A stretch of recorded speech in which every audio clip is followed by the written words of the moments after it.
Ah, we're all good now. Except we're not. I don't have a water bottle with me, and this time this stream is in shambles. Oh, I got no way to stay hydrated this time. But maybe this also means I don't have to take a piss break midstream again. Who knows? We'll see. But anyways, back on Smash, particularly modded Smash Bros, as you can very obviously see from the still the different look of everything. This isn't how Smash Ultimate normally looks. And what I'm doing is, as you can clearly tell from the title, is we're back with all of the Pokemon mods we have. You saw the list I had last time. We're not covering all that in a single one. Although we covered a surprising amount. At least gave it, like, one-time looks for most of them. We basically looked at everything that wasn't,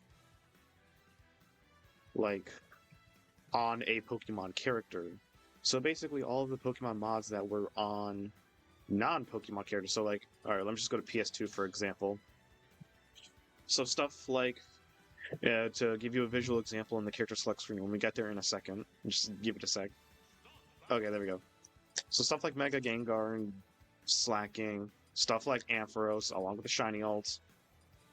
Other things like, yeah, you had Mew. You have Captain Falcon and Cinderace. I mean, what? What? You have Blaziken and Cinderace. What the? Okay. Stuff like that. Basically, any Pokemon that were on non-Pokemon characters. I think you had one. You did. You had Hoopa. And you had one too. You had Weavile. So basically, ones like that. There was a lot of them, and I somehow covered basically all of them. You got Caesar here too. I think, did you have one? You did. You had Hatterene. What the hell? How did Jack find this many? Who's making this many? Clearly not the same people, because these mods have, like, differing levels of detail. Like, the Cinderace one has its own, like, unique render, 8 colors, and it's voiced. But then something like Decidueye here, that's just, I'm pretty sure that's just his render from Pokken.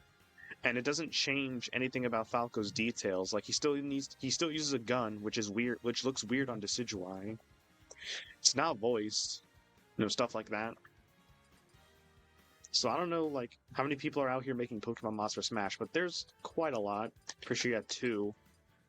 Ignore all this. Yeah, you had Gengar and Guzzlord. That was quite a lot, but I intentionally skipped some people, and that is what we're focusing on for today, specifically the Pokemon characters that are already in Smash, but they have mods on them. They're all modded. You in particular, I'm kind of dreading the most because you have a lot, but we'll get into that later. Pikachu, I kind of want to also just only skim over because we've already played Pikachu quite a bit.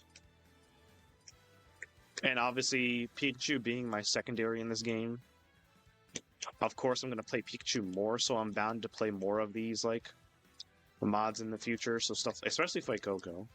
I love that Fuecoco is here.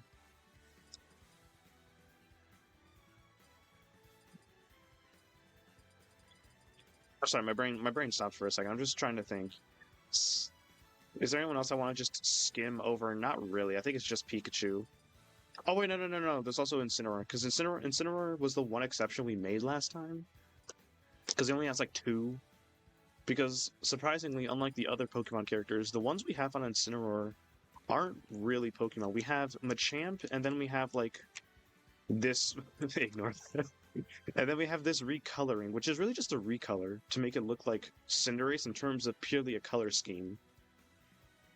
But that's really about it. The rest of the mods aren't in like Pokemon. Like we have Felicia, we have Leo Luster, along with Bluster, and then Knuckles. So Incineroar was like the one exception I made. I'll probably like I guess give these a brief showing again this stream, but I'm mostly gonna skim over them because well we already looked at these two characters quite a bit. But I'll think about it. But just to finally get this started, one of the ones I wanted to focus on first is Pichu. And that's because one, I like the ones we have on Pichu, and two, I don't want to do Pokemon Trainer yet. Pokemon Trainer I might save for last because yeah, there is so much going on, quite literally, and I mean this with no exaggeration or no joke. Every single aspect of Pokemon Trainer has a separate mod. So every single trainer, every single Squirtle, every single Ivysaur, and every single Charizard is different for all 8 slots. That's like what? I can't do math. Hold up, I'm pulling up the calculator. So that's like what? 4 different mods for each character slot? And there's 8 character slots, so let's do that. 4 times 8, 32. That's 32 different mods on a single character. And that's 4 different mods to go over for just each individual slot alone. Well, I guess like I don't have to go over it too much because really just the 3. Because there really isn't much to go over other than like, hey, they're here, they look like this. Although there is certain details to look at, like with who has Torkoal? Someone does. Okay, Red does. Yeah, Torkoal over Ivysaur, who has some detail changes such as the vines now being made of lava because you know fire type. And I think I think it's the exact same case on Quilava here. But I'm getting into too much of detail of that. We're gonna cross that bridge when we get there, and probably just like hard focus on Pokemon Trainer at the end. Let's just go over the lighter stuff for now.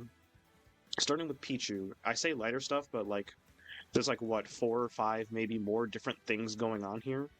So for Pichu, there's quite a lot. We have oh wait, there's Jigglypuff too. I probably should have covered Jigglypuff first, but I'm in too deep now. I really wanted to do Pichu because I like the ones here. We have Victini, along with its shiny ult, even though its shiny is never legitimately attainable. We have a color scheme based on Pachirisu. Wait, that's not even a color scheme, is it? I don't know. But it's Sylveon along with the shiny ult. I have no idea what this is, but it's just kind of like a cute little like Tanuki costume, I guess. And then Plusle and Minun, color schemes based off of them. So how many different things is that? Like 1, 2, 3, 4. Oh my god, 5, 6 if you want to separate Plusle and Minun. Oh my god. Okay, so with that said, I have a stupid idea for this. Is 5 a good amount for this? Is this gonna break my game actually? I know 8 players makes it stressful, but will 4 be fine? I mean 5 be fine. You'll be. Oh wait, you're player 4. You'll be Plusle. You'll be Minun. You'll be. Okay, I got some stupid ideas cooking here. Okay, I got some stupid ideas cooking here. How many is this? Should I do like 7 players? No, that's too stressful. I was tempted to do 7-player Smash, so I can also include like the base Victini and Sylveon and team them up with their shinies. I think that's too stressful though, and I don't want to be too stupid about this. Starting off the stream with an immediate crash would be funny though. Would it? I would have to wait to restart it.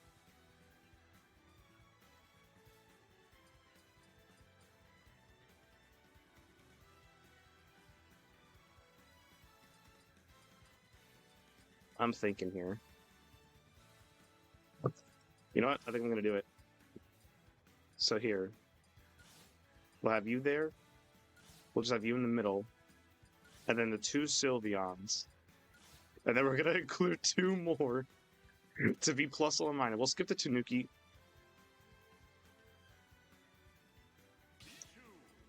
I mean, it is a Pokemon mod. I mean, we might as well include that too. I feel like if Jack was here, he'd watch in horror right now. I probably should not do this, but on the other hand, this would be like mad funny. So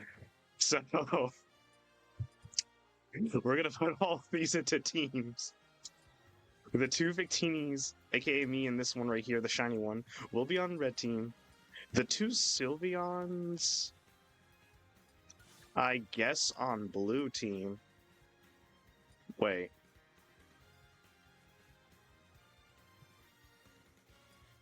Do I want you on blue? Blue would make the most sense, I guess. That's the best thing we have. So you guys will be on blue team. We're gonna be on red team because fire type, and because Victini has warm colors. You guys, I guess, will be green, even though this doesn't make sense. Wait a second. Yes, it does make sense. Red, blue, green. There you go. I'm genius.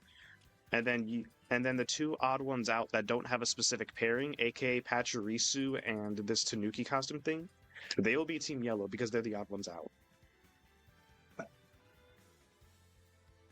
Also, to make things more interesting, and because I forgot to do this last time I started doing teams. Oh fuck, I'm gonna have to go all the way back. Am I gonna have to reset that up? Anyways, as a bonus, / what I should have had in the first place, team attack on. Just to make it like even worse. And it's so I don't forget to set that in the future. If I ever want to do like, I don't want to say serious doubles matches in this because like, look at this and tell me we're gonna take this seriously. But if I ever wanted the feeling of that, like actual doubles matches, I'll probably want team attack on.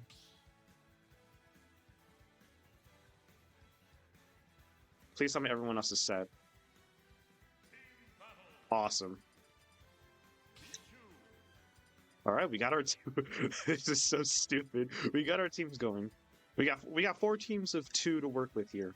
We got the 2 Victinis, the 2 Sylveons, Plusle and Minun, and then these 2 oddballs. Who takes it? Probably me, because I'm the one human player. I'm not going to bring like 8 physical people into this, at least not yet. I might try to do that with when fans want to play this. And we all like 8-player parsec. That would be a stupid idea. That's probably going to crash it. This is probably going to crash it. Oh. Oh. Okay. Oh, it's lagging. It's lagging, but it's working. Ah, what is going on? There's so many. Also, Victini's voiced. Who else is voiced? I don't think anyone else is. It's just Victini. Makes sense. Everyone else is basically a color scheme, except for kind of Sylveon.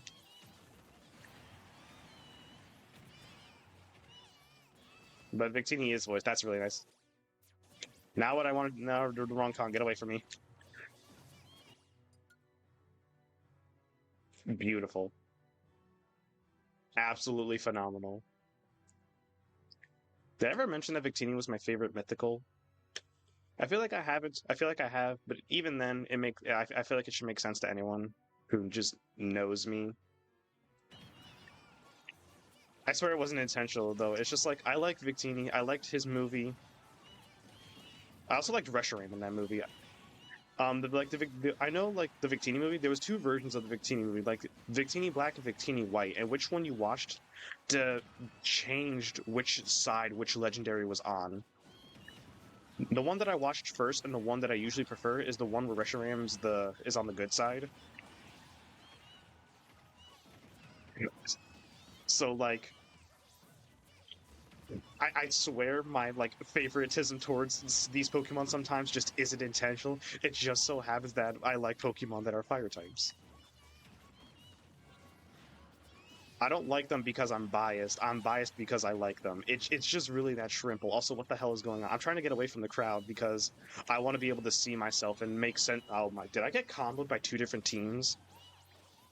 I can't even comprehend. This was such a stupid idea. What do I say here? What can I comprehend here?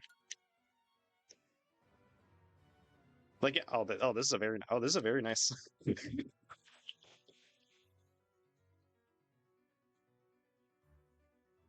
Sylveon's in bliss. What else do I say about this though?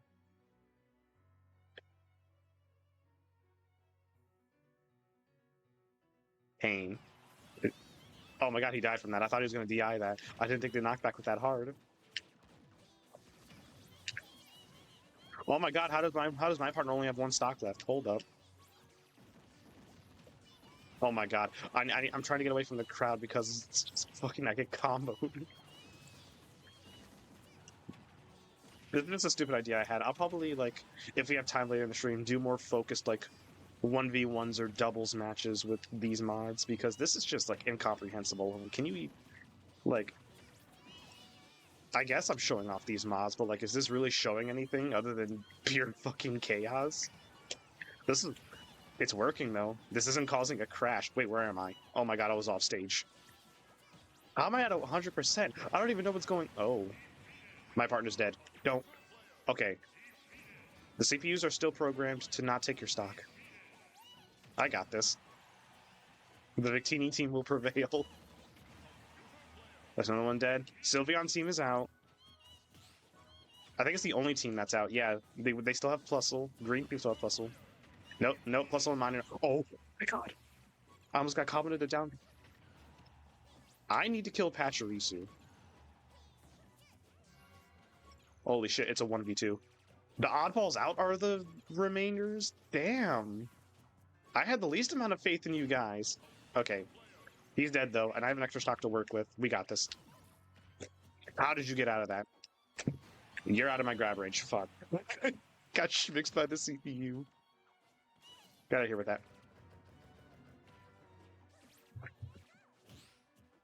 Oh my god, you parried that. You're dead. Nope, I missed that. Roll in. Uh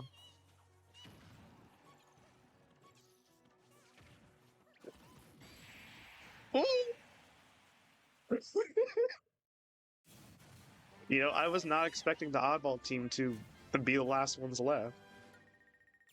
They were the only ones who didn't have like some sort of like real connection going into this, but would you look at that? Second place. Sylveon team, y'all need to do better. Then again, I Loki carried my team. Victini, you need to do better. God, I wish Shiny Victini was actually obtainable. It is actually aggravating as someone who has like a bucket list goal of getting the shiny for every fire type that exists. For like Game Freak to pull shit like this where certain Pokemon just simply aren't attainable at all. And some of them happen to be fire types. Particularly Victini and Chi-Yu, the Fire Dark Ruined Fish from Scarlet and Violet. And then there's also just like bitchy inconveniences like Alolan Marowak, who like I don't really have a comfortable way to shiny hunt right now. I'd either have to shiny hunt it in one of the actual Sun and Moon games. I'd have to get lucky in Dynamax adventures, pick up a Alolan Marowak on the way, and hope that that one is shiny at the end. Shiny hunt it with base odds in either Sword and Shield or Let's Go Eevee, because both of those games feature someone you can trade a normal Marowak with for an Alolan one, but it's base odds, so it's 1 in 4,000. And those are basically all my only options for getting a shiny Alolan Marowak, because in Scarlet and Violet, when they brought back all of the Alolan forms and like all of them are just out in the pure wild just being themselves, It doesn't include fucking. It doesn't include Marowak. They brought back all of the Alolan forms, but they excluded specifically two of them: the Alolan Raticate line and then Marowak.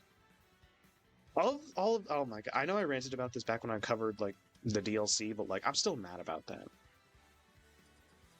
Of all of the ones you could exclude, I'm sorry. I'll stop ranting. Let me also pick a stage first. Let me do Saffron City normally because we're doing Jigglypuff next. Of all of the ones to not bring back. Why not just bring them back too? You brought back all the other Alolan forms. You might as well. Would it really kill you to bring back like two more? And if you did really need to exclude like two Alolan forms, like there was a gun to your head threatening your entire family if you didn't exclude two Alolan forms. Did one of them have to be a Marowak? Were people really hankering for fucking Alolan Muck? I don't know.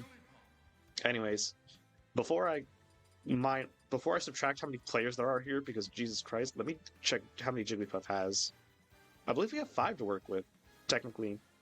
Because of the Jigglypuff mods here, the ones that are specifically I just lost my words there.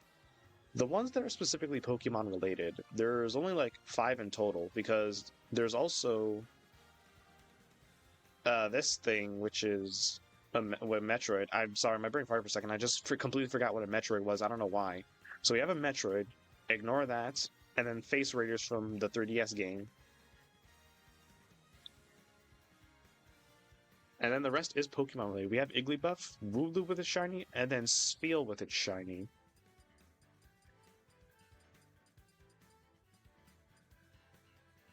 Do I do 3 teams again? I'm thinking no.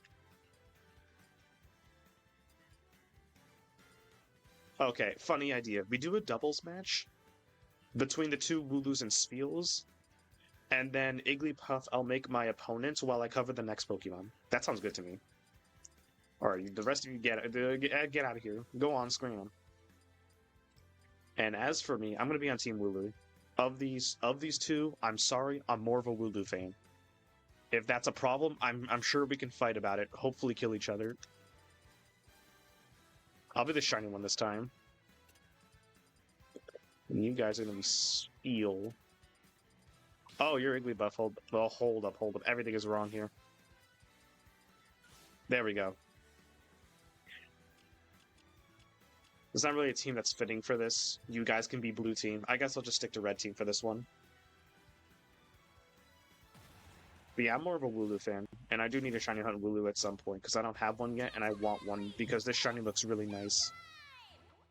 Spheal is also really nice, because, like, look at it. It's just Spheal. Like, I don't think there's no such thing as someone who isn't a Spheal fan. He's, like, Spheal. It's just so simple to like Spheal. It's just a cute ball that rolls around. How could you not like this? I don't think there's such a thing as like a Spheal hater. And also, they're like juggling me, so hold up. Also, how did the aerials look on this? Oh, they don't. I'm doing forward air right now. I like Wooloo's face. Look at him, so happy. Okay, so there just is no aerial. It's just the wind indicators showing the hitbox. There's just no limbs. There's just nothing there. Wooloo is literally just a ball.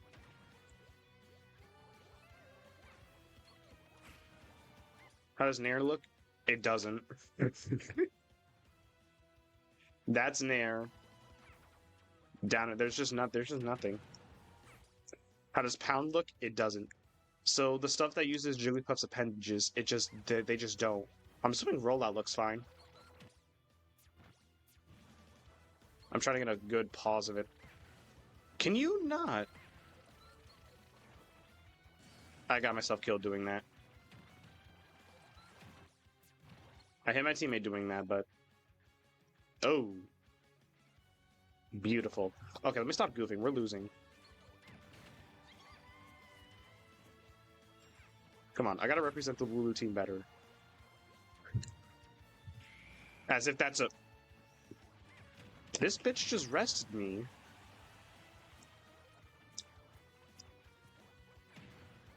Like, that's just a raw rest. Like, there was no drag down here into it. They didn't sleep me with up B first. They just went straight for it, and they knew. Bro, these CPUs, man, I swear. Ah, team attack on. You got me killed. Okay, hold up. I'm on my last stock. Oh.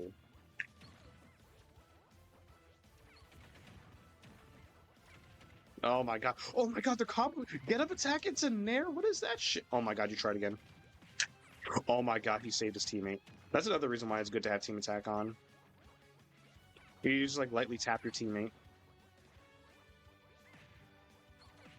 It's also to prevent like shees, so you can't just pick like, I don't know, 2 Belmonts and just spam specials together from like one side of the stage and cover each other. That'd be cancer, and that's why team attack is on. Also, I'm about to die because a fucking shiny feels a god at this game apparently. Like, I keep getting spaced out by them when I'm trying to space out my forward airs and pounds. Ooh. Nice. Get caught? No, never mind. Hold up. No, get him. Get him. No! No! Don't save your teammate! I'm trying to get normal Spiel. He's so close. Oh my god! Okay. 2v1, we got this. And if I die, I'm stealing your stock.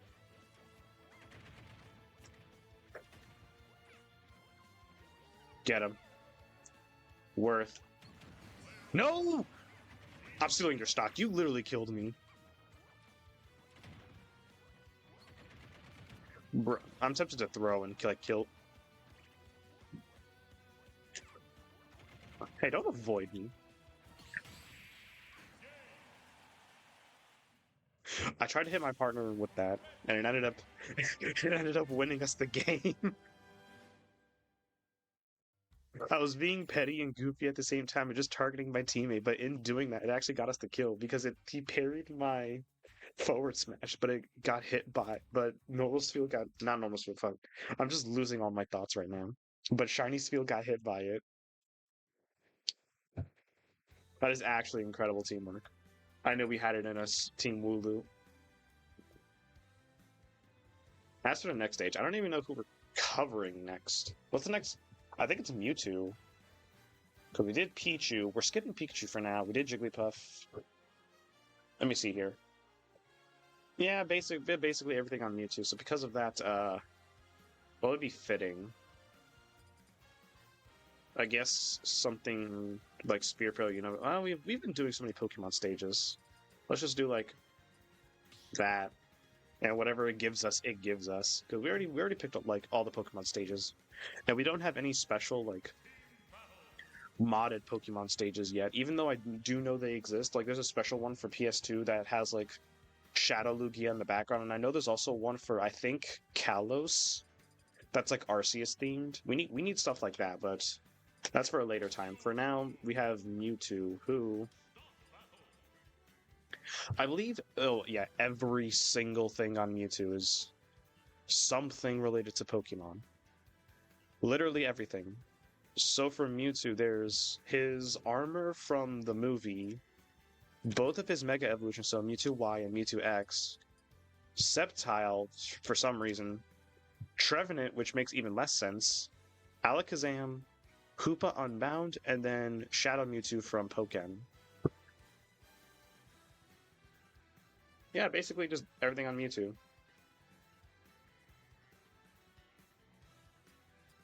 Where do I even start with this? I did say that I was gonna have Igglybuff be like an opponent. So let's have that along with... Fuck, there's some good ideas here. Okay, I can't do this. We're gonna have to skip Igglybuff being my opponent for now. Although the teams I might keep because I have an interesting idea. Doubles match Mewtwo. So all of the specifically Mewtwo ones we have here. So the 2 Mega Evolutions, the Armor, and Shadow Mewtwo. Then the 2 Psychic types, and then the 2 Grass types. I actually really like that idea. Let's see here. I'm going to be the team of the non-Mega Evolution, so the unique Mewtwo forms, because, well, okay, let's be honest here. My biggest reason is because I'm scarred by Mewtwo's Mega Evolutions because of Unite. Both of Mewtwo's Mega Evolutions, particularly Mewtwo X, when it was like released for like its very first day, and it was like way overly tuned and just absolutely ruined the game. They had to like emergency patch it like 1 day after it was released. And then Mewtwo Y for a while, just for like even after nerfs being broken for so long. So yeah, let's do this team. Also, like, I like the idea of Shadow Mewtwo. I like the idea of Shadow Pokemon. Like Shadow Lugia, Shadow Mewtwo, they always look cool to me. I have no idea what the reason or... Did Shadow Mewtwo try to target me first? Wait, how does Mewtwo... Okay, you know, it makes sense. It just kind of hit me, like, how does Mewtwo Y's tail attacks look? Basically, like what you'd expect. Like, if Mewtwo Y does something here, like back air. I couldn't catch it, but like you saw it do up air if you looked at Mewtwo Y. It just like it's just like how they did the animation, which I think is nice, given like the different placement for Mewtwo Y. Wasn't I giving thoughts on Pokemon like last time? I completely forgot to do that here. Which, like, I guess starting now, my thoughts on Mewtwo. I guess there is quite a bit to talk about with Mewtwo. I would say I like Mewtwo. Even with how much the Mega Evolutions ruined Unite for me for so long, I would say that Mewtwo is, like, a cool Pokemon. I think that's just, like, unanimous, like, everyone likes Mewtwo, pretty much. I think there's few people who don't like Mewtwo, and if they don't, they either have, like, weird personal reasons, it was ruined for them by other fans, or they're like me, the Mega Evolutions ruined Unite, and now they have petty hatred. For me, though, surprisingly, the pettiness isn't enough, even though it is enough in some instances, like Caesar. I think just because I do like Mewtwo just like as a Pokemon normally, whereas Caesar I didn't really care about them. Also, what the...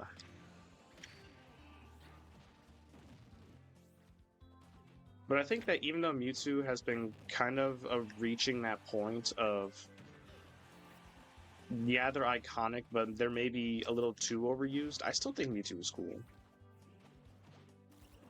You know, just the idea of Mewtwo is cool, like a lab-created Pokemon. It's very angry, hates humans, very psychically powerful. Basically, like almost always like a boss character when it comes to Pokemon. Oh my god, that was... Oh my god, I got fun.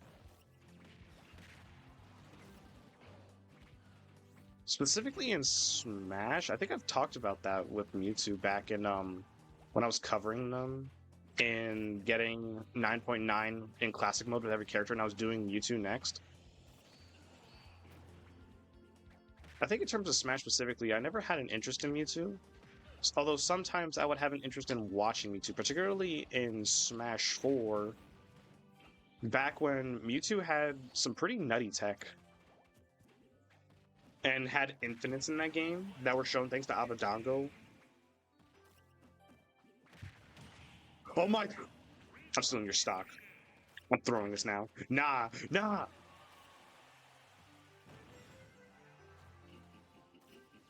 My man's just threw it down air. Nah, I'm throwing this now. Well, not throwing completely, but like, I'll target you. Yeah, let's get him. Do you mind? I'm trying to hurt my teammate.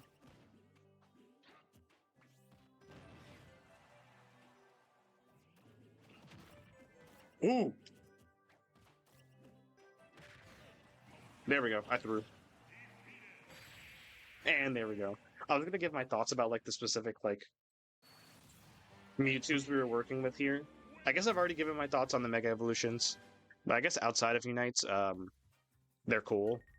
I'm more of a fan of Mewtwo Y than X. Yeah, I never really used them though. Like I caught Mewtwo in Pokemon X, and that's literally it. I never used it because I was content with the team that I already had, and I was just catching legendaries just to catch them. So I never really got to use either of the Mewtwo Mega Evolutions because I never really cared enough to. But outside of Unite, they're cool, I guess. Even then, in Unite nowadays, I don't really see them anymore because they've been nerfed so much that people don't want to touch them anymore. I still think they're good. I still think they're busted in a lot of instances, but no one uses them anymore, so it's not like I'm having problems with them like I used to. Whereas when Mewtwo Y was broken, he was literally plaguing every single game, and every single game would be decided by who had Mewtwo Y on the team, and if both teams had it, who had the better Mewtwo Y. The fact that that could be decided as early as like the match starting pissed me off. And then as for the other two ones, the Mewtwo Armor and Shadow Mewtwo, like I said, they're cool. The armor looked really cool, but Mewtwo takes it off quickly. And now we're just rocking normal Mewtwo for the rest of the movie, which makes sense to me, but like, I'm glad the armor became iconic enough to the point where like a lot of people like remember the armor and like add it into things that Mewtwo's in, like this mod we have right here, or like in pretty sure it's an alternate outfit in Project M. And on that note, why isn't it an alternate outfit in this game? We have other iconic alternate outfits like Pikachu Libre, and like we have different suits of Mario like these two. So why not give us Mewtwo in the armor? You even added the I can't show it here because we don't have it anymore, but the normal like base Smash Ultimate game has a Pichu with the spiky ear. So you consider that like important and iconic enough to include that, but not Mewtwo in the armor? That's kind of weird, but maybe it'd be like too weird to include because like it's not really like an I don't know. I can't excuse it. It should have been in here. It would have been cool. I'm not gonna like I'm not gonna like cry or care that it isn't, but I think it would have been a really cool idea. I'll do the grass type next. And then thoughts on Shadow Mewtwo. They're cool. I don't know anything about Pokken or if there's a story to Pokken. I'll probably try to learn that at some point, but I think it's cool. I think there should be more Shadow Pokemon. I think that's an idea that should be explored more, particularly with the legendary, since we now have two of them. I think Shadow Mewtwo and Shadow Lugia. I wonder if there's similar reasonings to why they're Shadow. Like, does it just so happen that two different, like... Because they're not made by the same people. I know neither were technically made by Game Freak specifically. I'm talking by those games. I'm talking about Pokken and Colosseum.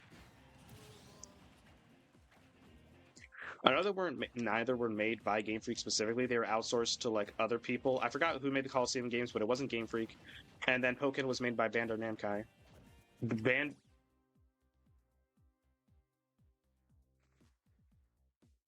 Did I say Bando Namkai? Wait, what the fuck is wrong? Namco Bandai? What? Okay. Yeah, we can tell I'm just in that kind of mood today where, like, my brain just isn't. It just isn't. It really just doesn't. Also, I'm bodying Trevenant right now. I don't really have anything to say about either of these two anyway. Sceptile is, like, technically my least favorite of the Hoenn stars, but that's just because I like the other ones more. I still think Sceptile is cool, especially with his Mega Evolution in Oras, giving him the Dragon typing. I think that was really needed, because I feel like Sceptile was kind of shafted in the starter typing department, because the other two starters got a second typing. Blaziken got fighting, Swampert got ground, and then Sceptile just is told to get bone. So I think Sceptile getting Dragon is a nice payoff to make up for that. And I just won. And then thoughts on Trevenant. I don't really have anything to say about Trevenant other than in Unite, he's annoying. It's really nice to have a good Trevenant on your team. It's really not fun to fight a Trevenant. Although it depends on who I'm playing actually, because like as Delphox, I can deal with Trevenants all right, because then I could just space away from the Trevenant, so I don't have to deal with any like annoying CC stuff. Because that's really the annoying thing about Trevenant is when he's running the grass type moves, Woodhammer and Hornleech, and I have to deal with all of the CC and self healing that comes from that. Curse and Pain Split is also like, to for lack of a better word, painful, but not as bad as the CC moves.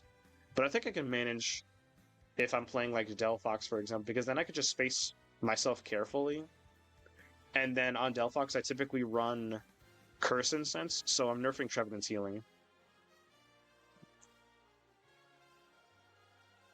That's all I really have to say about Trevenant and Sceptile. What was I talking about again? Right, the Shadow Pokemon. I went off topic of the Shadow Pokemon because I was talking about how like the Coliseum games and Pokemon weren't made by the same people, but they have a similar idea of like a shadow form for a legendary. You know, giving them a new like shadow design and all that. I don't know what the reason behind it was, like in lore, because I've never played Coliseum and I never really dove into the story of Pokemon, if there even is one there.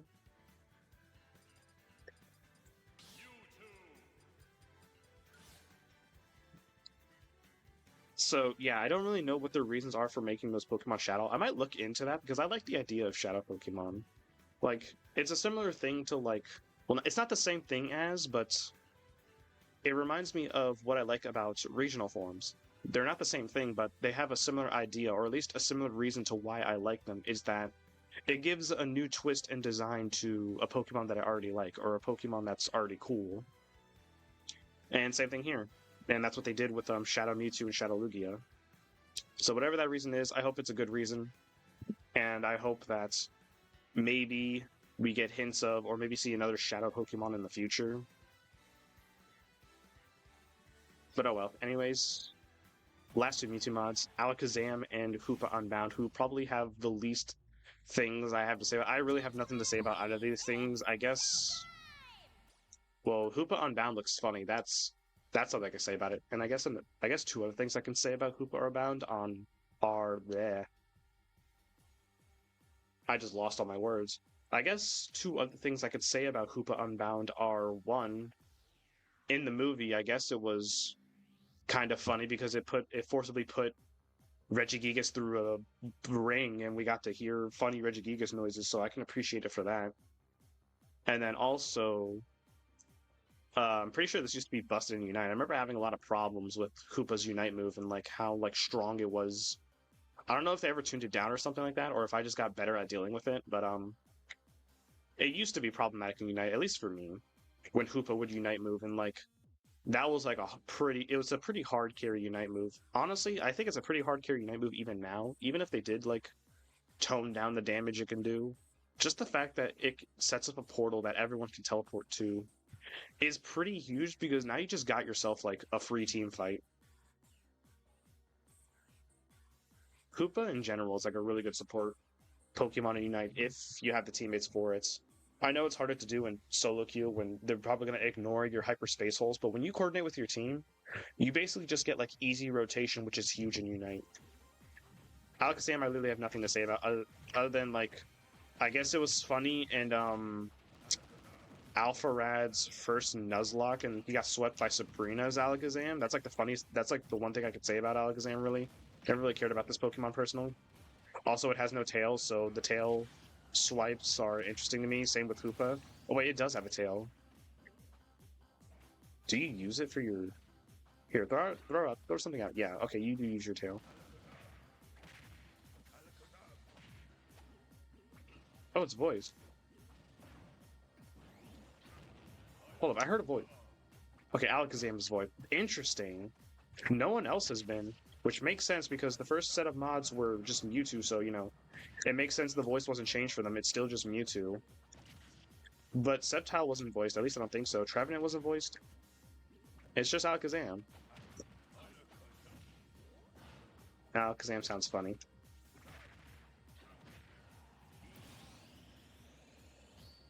I'm pretty sure you can also like learn Shadow Ball, so this is also a cool detail to have Alakazam be here. Ow.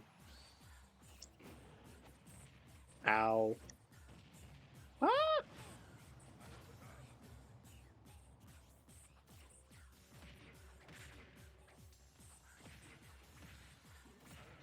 No, you don't. Oh, the two frame! I'm just so him. What the hell is that sound? Okay. I'm glad to be done with that. I have nothing else to say about Alakazam. Maybe if for when he gets added to Unite, I'll have some more things to say about him, because maybe he'll be broken and I'll bitch about him. Or maybe not, because I've noticed that like lately, new releases have been like really undertoned, like underpowered. I know Meowscarada was, and it was almost like, and they had to buff the hell out of her. And Metagross was underpowered too, so much so that there had to be an emergency patch to buff Metagross, I think. And I'm not sure how Gyarados is doing. They just came out, but I haven't seen them at all yet. I also haven't played much Unite, which like you wouldn't think that from how much I'm talking about it right now, but Unite is a basis for like a lot of my thoughts on these Pokemon that aren't fire types or evolutions. Is that I don't have too much to say about them because my experiences with them in the actual games are pretty limited. Like with Mewtwo, my experiences with Mewtwo are limited to Unite, the many ones I've caught throughout playing the actual game. I've caught a lot of Mewtwo's because obviously Mewtwo keeps coming back. So I've caught him in a lot of games like Brilliant Diamond, like Sword, like X, Fire Red. I caught him in too. I've caught a lot of Mewtwo's, but I never really used Mewtwo. I never really cared enough to have Mewtwo on my team, so I haven't really no like personal like things to say about Mewtwo in the actual games. In the movies, and anime, he's cool, and I like the idea of Mewtwo, and like obviously everyone likes Mewtwo for that. And then the only thing I can say at that point is my experience with him in Unite, which like I've given my thoughts about that. Sceptile, I gave my thoughts on. He's not even in Unite, so I have to give my thoughts on him in other games, which is like next to nothing because, again, if we're gonna talk about fucking Hoenn starters, you know who I'm gonna talk about, and then Trevenant. Yeah, I don't really care for Trevenant outside of like. So the only thing I have to say about him is in Unite, and like dealing with him in Unite. So I'm sorry if I'm talking about Unite a lot, and it seems kind of weird. Kind of makes it seem like my Pokemon experience is only with Unite, or most of it is, which isn't the case. Even though I do have like over 1,000 hours on Unite, which is concerns even me, Jesus Christ. But a lot of these Pokemon are just ones that I haven't given like too much thought of, and ones that I do like Wooloo and Spiel. I can talk about them in the actual matches.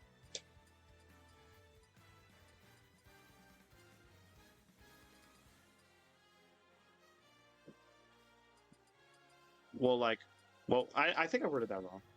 For Pokemon outside of Unite, and or Pokemon that I do like.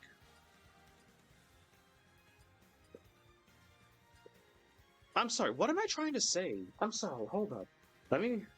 It's gonna be it's one of those kinds of streams. My brain isn't operating right now. Let me try to think of what I'm trying to say here.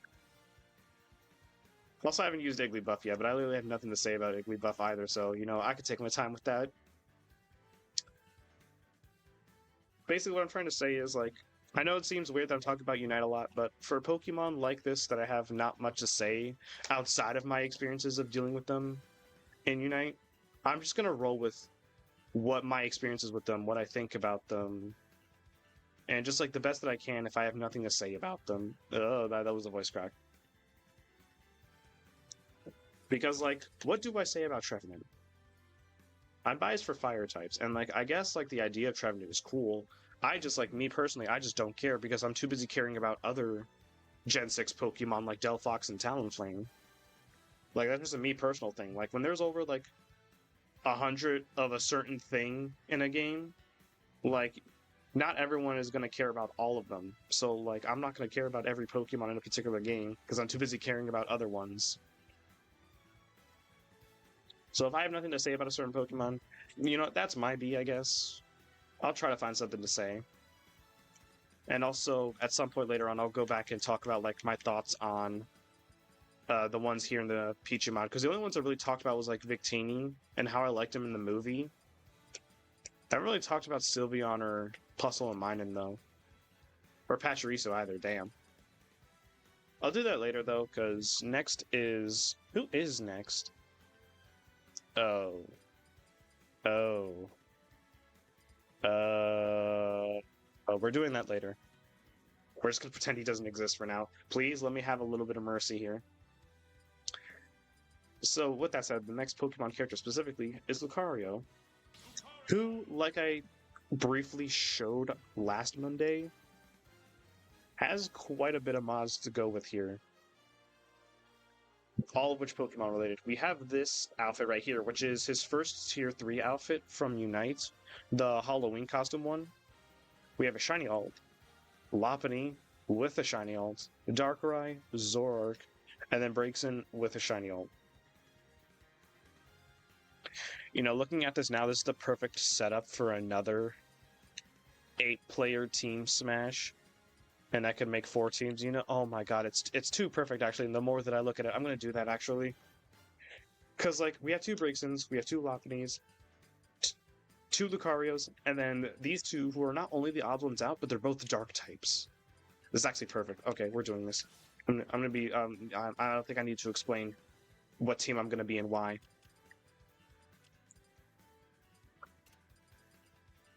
I'm the one who's gonna be normal. I'm gonna be the shiny Braixen though, because I really like the shinies for the Fennekin line. You are gonna be the 2 dark types, I guess. You'll be Lucario. You're on that one, so I think you're gonna be for the team of Lopunny, I guess. You're gonna be that normal Lopunny. You're the other Lucario, and then you're Zoroark. This is actually too perfect.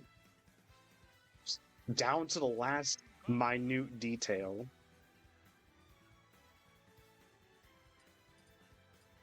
We got 2. We're gonna have 4 teams of 2 again.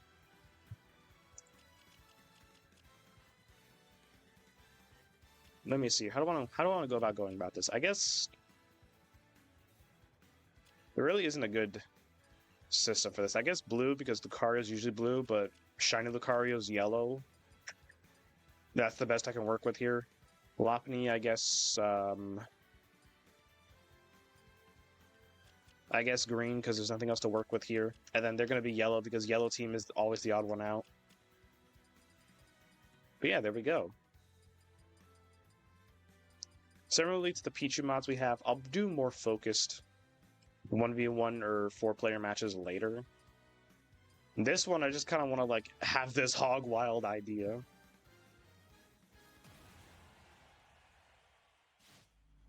And plus, like, I think we'll have time to do stuff like that, because, like, there isn't much to go over. Actually, as a matter of fact, if I check really quick, how many Pokemon characters are after Lucario? There's Greninja. Is that it? 1 second. We're covering Lucario right now.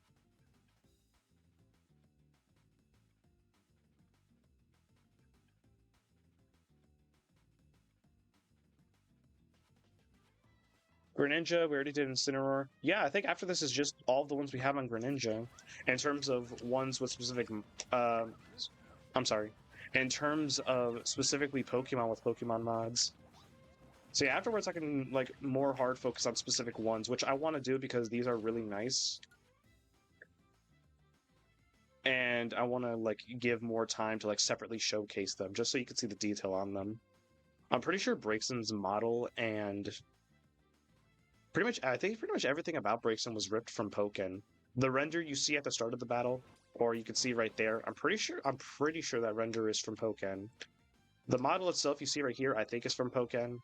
And Braixen is voiced here, and it's the voice from Pokken. Although this one is shiny. So this needed a little more tweaking.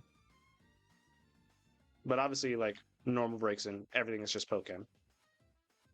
No one else here is from Pokken, though, except Lucario, but, like, Lucario's already in Smash, so it's not like they needed to tweak a new model in or something. So I think for Lucario... Sorry, 1 sec.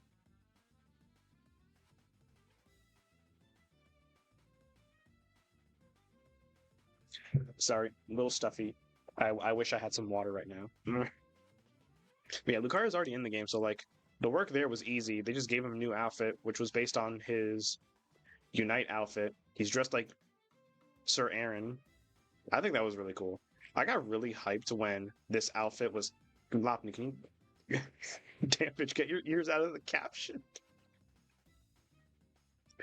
I'm sorry. Um, I was talking about right. I was very excited when this was first like leaked from El Chico Eevee because I thought it was actually going to be him like in an. I thought it was supposed to actually be like a Sir Aaron reference, like it was supposed to be like a legitimate outfit. But this turned out to more be of a Halloween costume from the Halloween event. But I still got it. I still really liked it, and I think it looks neat. Other Lucario is just. I'm sorry.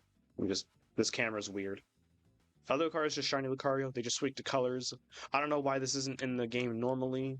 Again, I'm always confused on like why don't they just include the shiny alts always as an alternate color? I feel like that's just one of the easiest and most sensible things to do in Smash, and it's something they do sometimes, but not all the time. Like they do it with Pikachu, they do it with Incineroar, they do it with I think Mewtwo. I think one of Mewtwo's alts is his shiny. They did it with technically Charizard, but that one's kind of a stretch.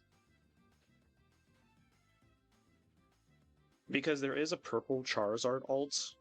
So that is a reference to his OG shiny in Generation 2 before they changed it to black in Generation 3.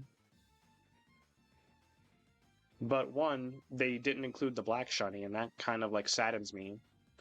And two, I feel like maybe it was more of a convenience thing to do that because every Pokemon in that alt is purple, so I don't know.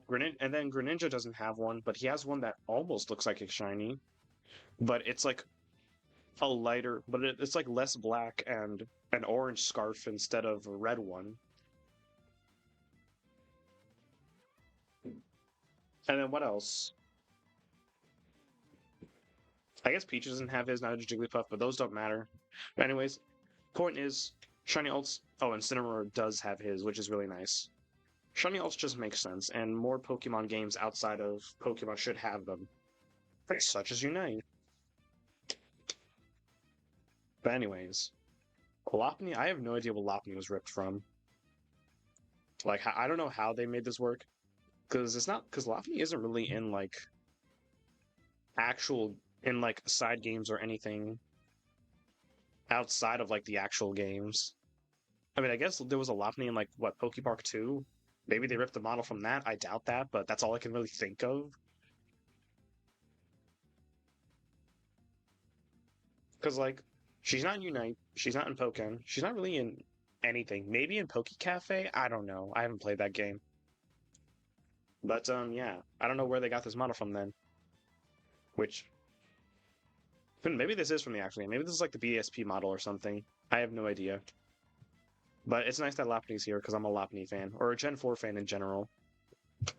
Where are the other two? Where's Zoroark and Darkrai? Oh my god, what?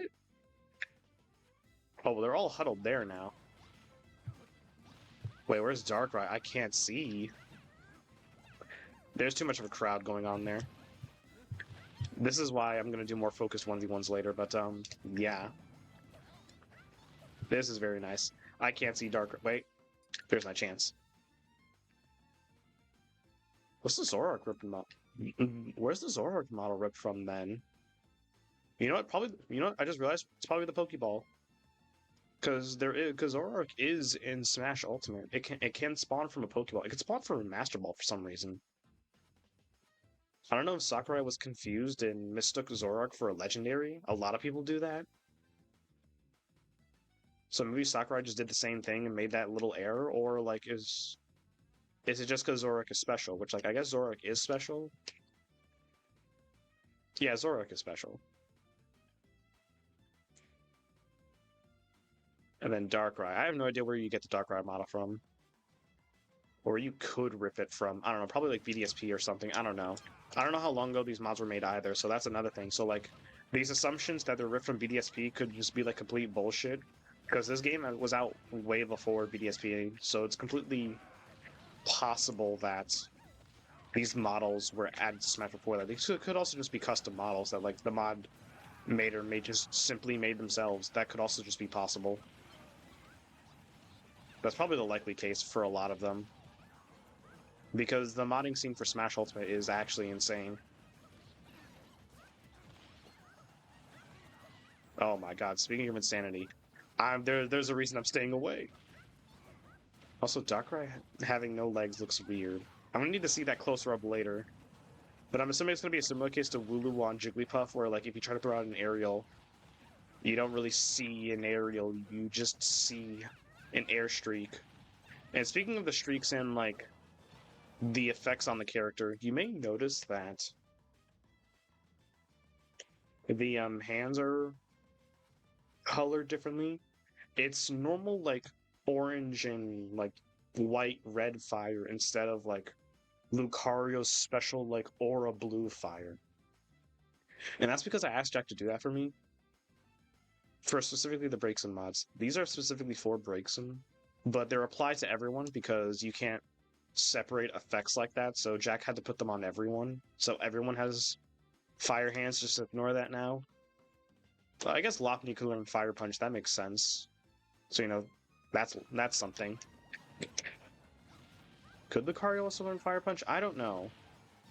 I haven't ran too many Lucarios. The only time I had Lucario on my team was Brilliant Diamond, and then briefly in Pokemon X. Wait, was it briefly in Pokemon? No, I had one. No, I had one on my team in Pokemon X. I guess I just never tested if they could run Fire Punch.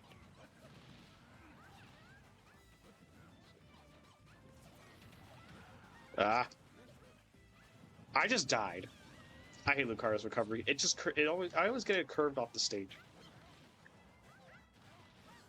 But anyway, I'm trying to get better at Lucario because of the Breakson mod, because, you know, similarly to Breakson and Pokken, it's the closest thing I have right now to my favorite Pokemon being in a game I like. So I'm just trying to roll with the next best thing here. Although hopefully that won't be too long. Because apparently there is like a bounty for a Delphox mod over Zelda. So who knows, hopefully it won't be too long before I'll have my actual favorite Pokemon in this game and I won't have to settle for... I don't want to call it sloppy seconds because I don't want to say something like that towards Breakson. But basically, like, not settle for the fact that my favorite Pokemon isn't here. Speaking of my favorite Pokemon not being here, can I still cope about the fact that Sakurai chose Greninja of the Kalos starters for Smash, knowing nothing about them, and he was just told to pick one, so in theory, there might be a universe out there or something where he picked Delphox instead, meaning Delphox was in Smash? Imagine that. I'd main the fuck out of Delphox. Ow. Oh, Darkrai's voice too, that's interesting. I think that was a special voice for Darkrai. It's hard to tell who's voiced here because there's so much going on. I know Breakson and Lopunny are voiced. They're voiced, that's as far as I know. I didn't know Darkrai was too. I might have just killed my teammate by accident. Oh well. I killed Lopunny to make up for it. Oh my god. Shiny's about to punish me for... Hold up, Team Lopunny is almost dead. Everyone still has one member of their team, but everyone lost their other member. Interesting. Get away from me. Away from me! Lopunny's dead. Lopunny team is out first. Oh my god, Zoroark is going... I'm not even part Psychic yet. Why am I losing this? We tech those. Zoroark isn't voiced, I see. So I guess we could technically say that's the only one that isn't voiced. Lucario's voice is just left here for the Lucario mods. Breakson and Lopunny are voiced, and then Darkrai's voiced.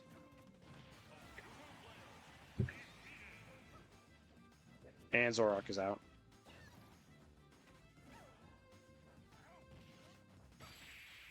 And there you go. With a stock to spare.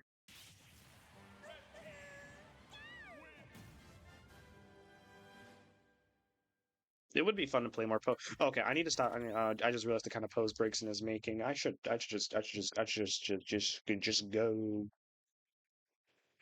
Holy.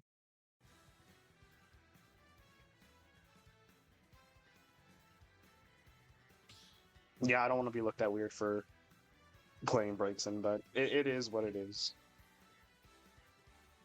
Because unfortunately, Breakson has devolved into, well, it's kind of a fate that Breakson, that whole line really is always meant to face when you give them a design like that that's very, like, pretty harsh fur bait, if I'm being real with you. I don't even think I gave my thoughts about, like, hey, the Pokemon here. Let's quickly do that now. We got time. Let's, like, slow down a little bit and just, like, talk to each other.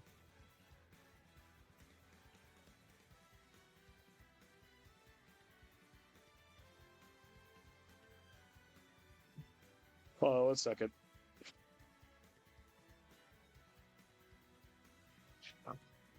Ooh, it had a mean stretch and a mean yawn, so I just muted for that really quick.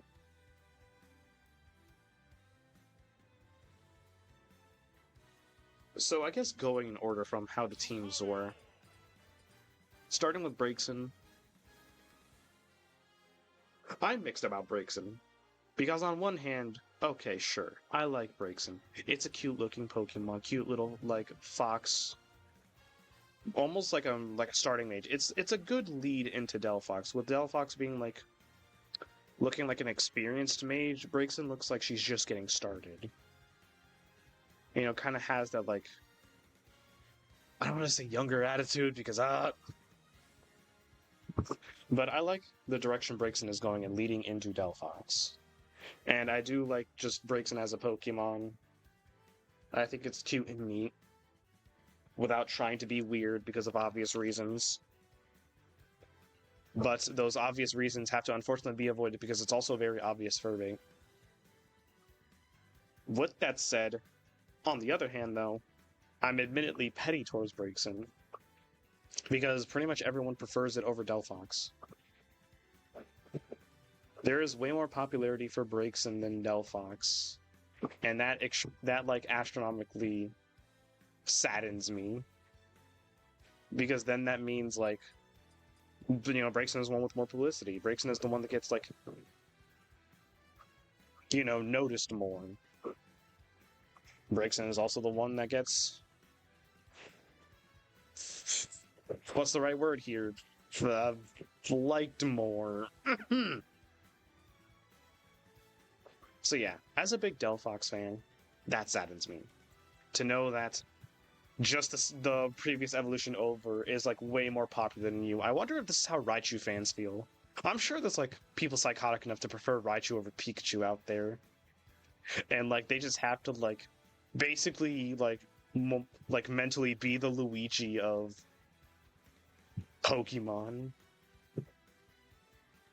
That's how I'm feeling right now as a Delphox fan. When everyone just like likes and prefers Breakson, and you know what? I don't see it. I've had people say like it's like a better design. They don't like Delphox's design, but they like Breakson's. I don't get why. If it's like too anthro for you, then you should have a problem with Breakson too. If it's something else like too much fur, I don't see that. I don't know. They have like different personalities though, where Delphox is like more mature and shit like that. So I guess that's a thing that could settle your preferences, putting it as lightly as possible.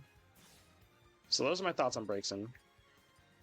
I'm a bit mixed about her because yeah, I like Breakson, fire type. Cute design, cute idea, and it's a good lead into Delphox. And it's kind of interesting that she could still learn psychic moves while not exactly being a psychic type yet. I kind of like that idea of like the Pokemon isn't at their secondary typing yet, but you see them start to develop it, so it makes all the more sense when they, gain that second typing. I don't know if there's another example I could give. I'm trying to think.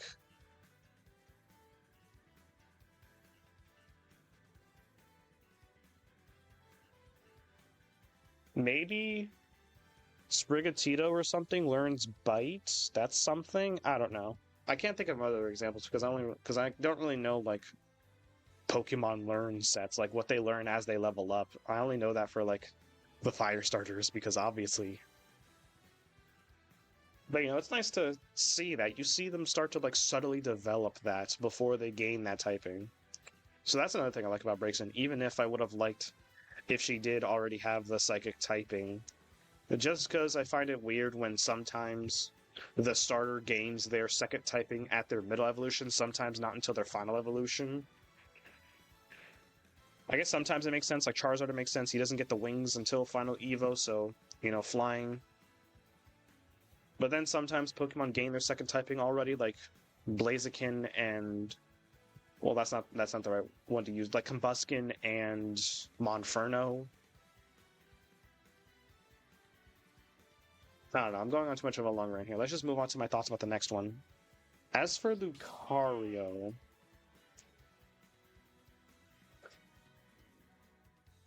I wonder. Also, funny idea.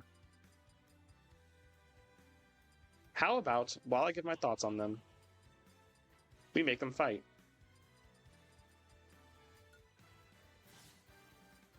So let's, like, do this.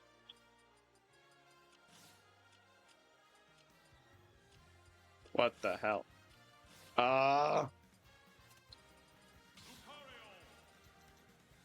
Here, let's try that. See if this is weird or works. We'll just have them fight so I can focus on talking because I can't talk and fight at the same time. I'm too bad at that. I'm sorry. My thoughts on Lucario. I'm quite the Lucario fan. Significantly more than, say, like something like Mewtwo. And oh my god, they're both going at it. Footstools into downers left and right. Holy, the CPUs. But anyways. And the reason for that is a number of reasons. One, I think it's just like some natural reasons as to why anyone would like Lucario. Really cool design and idea. I think Lucario looks really cool. I think the Anubis inspirations look really cool. And I think just the idea of Lucario is really cool, of just like this stoic, like warrior dog that knows like aura. Lucario has like a very unique like thing going for him. And it's something that pretty much like most people like. There's also just the fact that another thing that really sold Lucario for me was the movie. Lucario and the Mystery of Mew is probably still my favorite Pokemon movie, and it was the very first one I watched. I think the deep connection Lucario has with its trainers is one thing that just like really sells me on like what I really like about this, because bonding is always a big thing for me in Pokemon. And Lucario is always one to like bond heavily with trainers, especially the ones in like the anime or movies.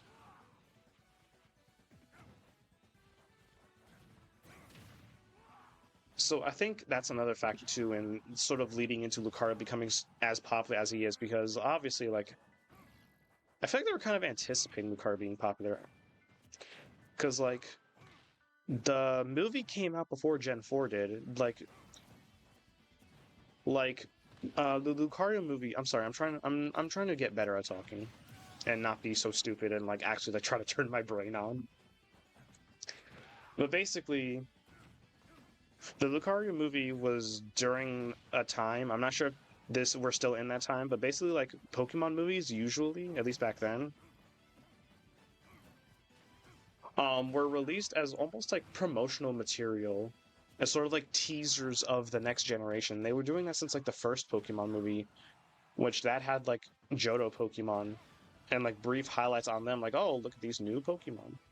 Pokemon movies have kind of been doing that still since that, and the Lucario movie was one of them. It was sort of a teaser of future Gen 4 Pokemon, particularly Lucario, Weavile, and Munchlax. Like it had some Generation 4 Pokemon in there like that. I think it had Apom in there too. Pretty sure that's a Gen 4 Pokemon. Wait, no. Apom. Wait, no, never mind. I'm stupid. I think Apom. I'm pretty sure Apom is a Gen 2 Pokemon that gained an evolution in Gen 4. Oh, I don't know. But you know, it was another case where they were using a movie to promote almost a teaser of the future.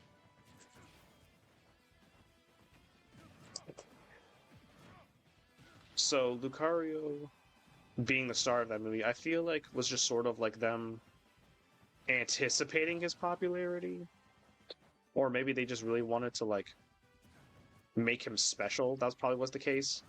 Like of the new Pokemon. Oh my god, the Halloween costume rolled. Like I'm trying to think of their reasoning for making Pokemon.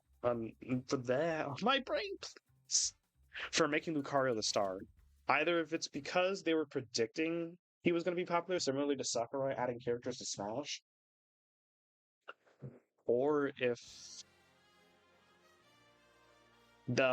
they were intentionally making him special because they wanted Lucario to be special, and because of that special treatment, he became so popular. It's probably that one makes more sense to me. So Lucario got his own movie. He became popular because of that, because people liked Lucario and thought he was cool. He was treated specially in Gen 4, being that you got Riolu from an egg that you got from, what was the dude's name? Riley. And from Iron Island in that game.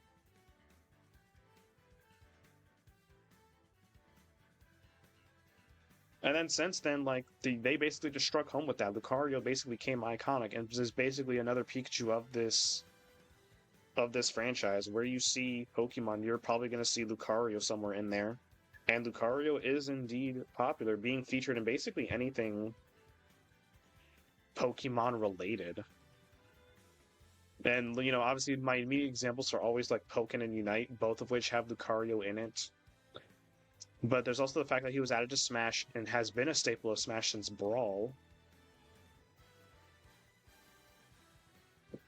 And then Lucario is always like featured alongside other trainers, such as Karina or Cynthia, or even like Ash had one again in I believe it was Journeys. I haven't really watched Journeys though, but I know Ash has Lucario in that.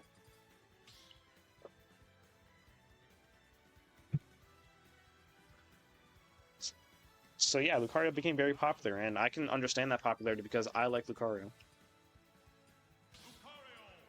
As for the next one, I'm talking about Lopunny, I feel like I'm gonna have to explain myself a little better here because I do like Lopunny, and I feel like I have to really justify myself why without making myself sound like the Joker. So I think it's a few things. For one, I believe it. I'm pretty sure I would point this to stemming back as far as when I was like, I want to say 5-ish, and like I was watching the Diamond anime in my old home with my mom. Well, not with my mom, but like that I was in the house with my mom. I wasn't watching the show with her. That was just on my own with that. And I really liked Dawn's Baniri in that, and just like how like I thought it was really cute how attached it was to Pikachu. Borderline like thirsty. If you haven't seen the Diamond anime, I would try to like find parts or find footage of Dawn's Baniri in that, because good God, she was like it was constantly holding hands with Pikachu. I think like dreamed about having a family. It was like extremely clingy, but like I thought that was cute as a kid. So that and just like Baniri naturally being a cute Pokemon. That was another thing for me. So I already liked Baniri. So as a result, of course, I would also like Lopunny because it's just like a bigger Baniri. It's just a cute bunny with a lot of fluff. But it's hard to say that because of how Lopunny looks and how people look at Lopunny and how people look at you for saying you like Lopunny. Also, I should start the match. I'm gonna try to fight this myself, but Gentlemen and ladies, it's showtime! which on one hand, it's kind of something that's annoying to like, justify myself on. But on the other hand, like, I can't blame them for looking at me weird because, like, look at this, and then also look at Lopunny's Mega Evolution in Generation 6, where they literally gave her ripped leggings, and tell me if there is supposed to be some sort of subtlety there, because I don't see it.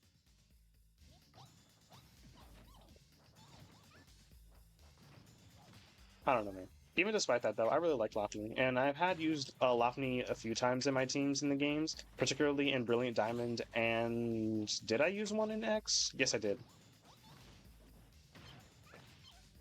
I just really like using Lopunny in the actual games because of how disruptive and like varied Lopunny can be in those actual games. It's not like a very like competitively viable Pokemon or something, but it's very fun to have as like as like a support or as like a variety Pokemon in your team because of the Q Charm ability, which is very annoying. You can annoy a lot of people with that because she has a lot of disruptive moves such as Thunder Wave and Teeter Dance, which makes everyone confused. Like you're just, oh my god, can I not die? There we go. So you're just annoying them with a lot of disrupting, either confusing them, making them infatuated, paralyzing them. There's probably more Lopunny could do that I'm just not aware of, but those are usually things I default to. And there's just also the fact that Lopunny gets a lot of variety, like offense-wise. So if you just wanted to run Lopunny purely for like attacking reasons, if you're like younger me and only cared about damaging moves, which I don't blame you for, that's the fun way of playing Pokemon, then Lopunny can fill that role just fine too. She learned all the elemental punches. She learns high jump kick. She learns bounce. And I'm pretty sure a number of other... Oh, right, headbutt. So, you got really good stab normal type move. Oh my god, that was nice.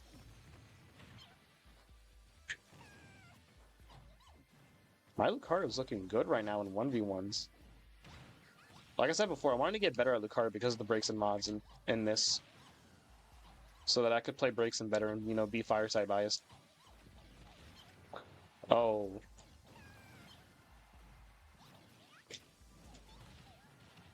Ooh. It also has a really nice shiny. Now that we get a chance to also mention the shinies, I didn't get to mention Lucario shiny. I think it looks neat. A lot of people aren't a fan of piss yellow shinies, but I think they can be okay in instances, and I think Lucario is the case of that. Lopunny's though, absolutely amazing. I love the pink. It somehow makes Lopunny look even softer, which I think is like really cool. And plus, like, normal Lopunny is cotton, but then you look at the shiny Lopunny as cotton candy. I think that's perfect. I don't know if that made it better or worse than trying to like defend myself of why I'm a Lopunny fan. Maybe it just also shows that I'm Gen 4 biased because it was my first generation. Maybe. Who knows? I have no idea. But I'm a fan of Lopunny. I hope Lopunny shows up in more actual games. I'm hoping Lopunny gets added to Unite as like a speedster or a supporter. Because another thing I forgot to mention of what I like about using Lopunny in the actual games is the high speed. So if you wanted to run that disruptive type of Lopunny with Q Charm, with like Thunder Wave, shit like that, or if you wanted to go for just pure offense with like elemental punches or high jump kick or something like that, or headbutt, Lopunny has the speed to back that up too, being a very like fast Pokemon. So you just get some high speed going, and you just click your shit and either annoy them or just beat the hell out of them. Yeah, that's fun to me. So yeah, I do be a Lopunny fan outside of the weird reasons.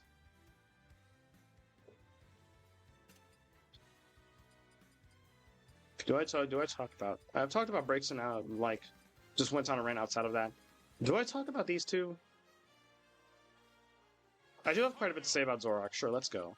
Darkrai, I don't have too much to say about, other than that the movie was really cool. I like the idea of Darkrai. Sword being like a nightmare in your dreams. He's almost like the Freddy Krueger of Pokemon. And I think that's usually cool. It's also just a really cool design. Really nice and edgy. Cool color scheme. Black and red go really good together, which is why I also like Zoroark. And on that note, Zoroark I think is really cool. Probably up there as like one of my more favorite Pokemon that aren't a Fire type or evolution. I'm also a fan of its Hisuian form in Legends Arceus. I'm more of a fan of that than the Unovan form, kind of. But both the forms are really, really cool. I think Zoroark is just a really cool Pokemon. Similar to Lucario, it had they gave it a special treatment. It's basically like Generation 5's Lucario, basically, because they basically treated it the same way as Lucario that back in Gen 4. Oh my god, I thought I had that kill, but they recovered too fast. Oh, let me get this kill first.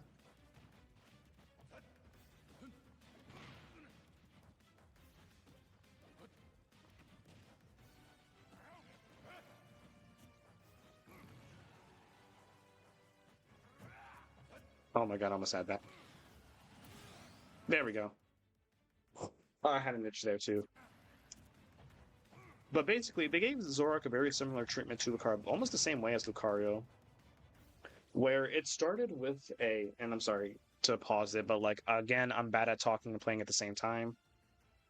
But Zoroark had a very similar treatment to Lucario in the sense of it started with a sort of teaser movie where the movie was meant to act as a teaser of like upcoming new Pokemon for the new generation, but it still featured the previous generation's cast. The Lucario movie still had the Generation 3 cast with May and Max. And then the Zoroark movie had the Generation 4 cast with like Dawn.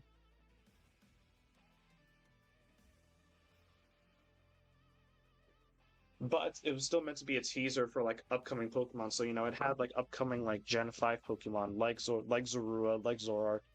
I think it had other ones in there too. Like like the dude in that movie who was helping them had like a Woobat hat. And there was probably more, but I don't remember them because I don't remember too many Gen 5 Pokemon.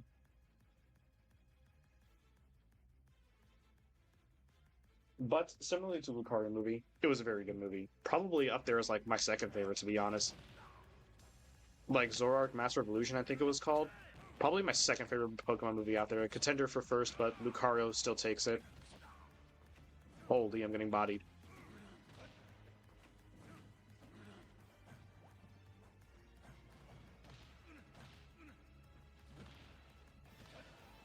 Holy!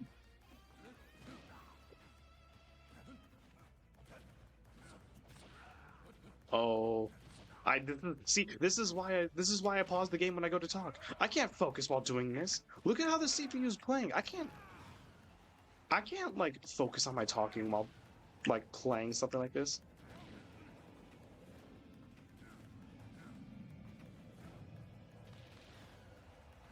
So let me. Oh my god. Yeah, I'm focusing on this match.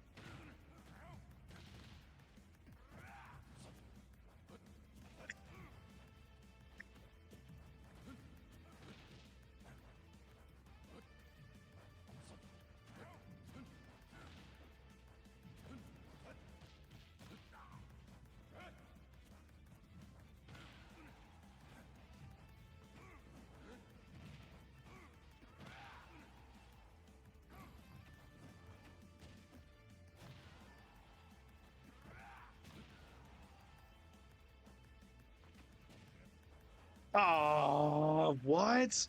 I tried to cling to the wall. Lucario can wall cling.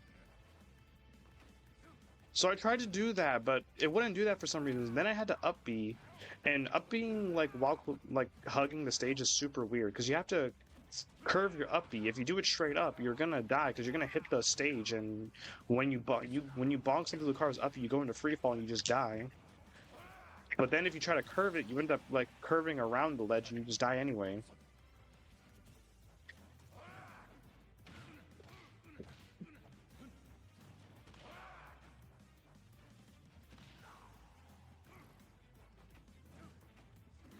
All right, I got this though. You tech those.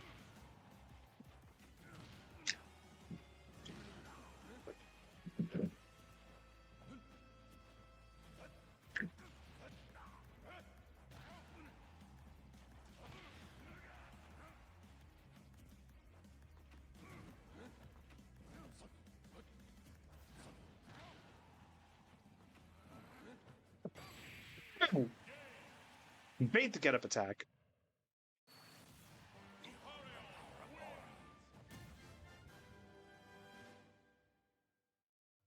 That actually looks very nice on Zoroark. Huh. Okay, now I can actually like get back to like giving my thoughts and shit because oh my god. What was I talking about? Right, Zoroark and like basically like how Zoroark became popular and like me liking the movie too. It was a very good movie. Like I really like Zoroark could like depiction in that as sort of like a very angry protective mother. Almost like Doom guy levels of angry. But just wanting to protect her baby. And just kind of like that depiction of Zoroark, similarly to Lucario's depiction as like being a very like faithful like bond with its trainer. Zoroark being like very protective of like its Zorua family. I think it's part of like the appeal of the Pokemon that led to it being so popular. And that's an appeal that I liked a lot too. So, obviously I'm a big fan of Zoroark as well. It's also just a very cool Pokemon. Like, very cool design. I can't really talk about, like, what it does in the actual games outside of its ability, which I'll get into in a second, because, like, I haven't really used a Zoroark yet, outside of Legends Arceus, the Hisuian one. But another thing about Zoroark and its appeal and their, like, special design for it, because, they basically treated this as the next Lucario, and it worked, is its illusions. Zoroark, similarly to Lucario having a very unique thing of like aura and stuff, basically like being able to spiritually sense things and shit like that. Zoroark has the very unique like trait of illusions,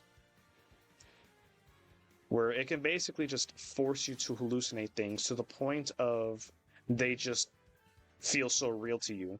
Being able to disguise itself as other Pokemon or other people, similarly to Ditto, being able to make you believe things that's aren't true. Like I believe that like one of the examples in the movie was Zoroark illusioning itself to look like Entei and then running around like spreading lava into the city.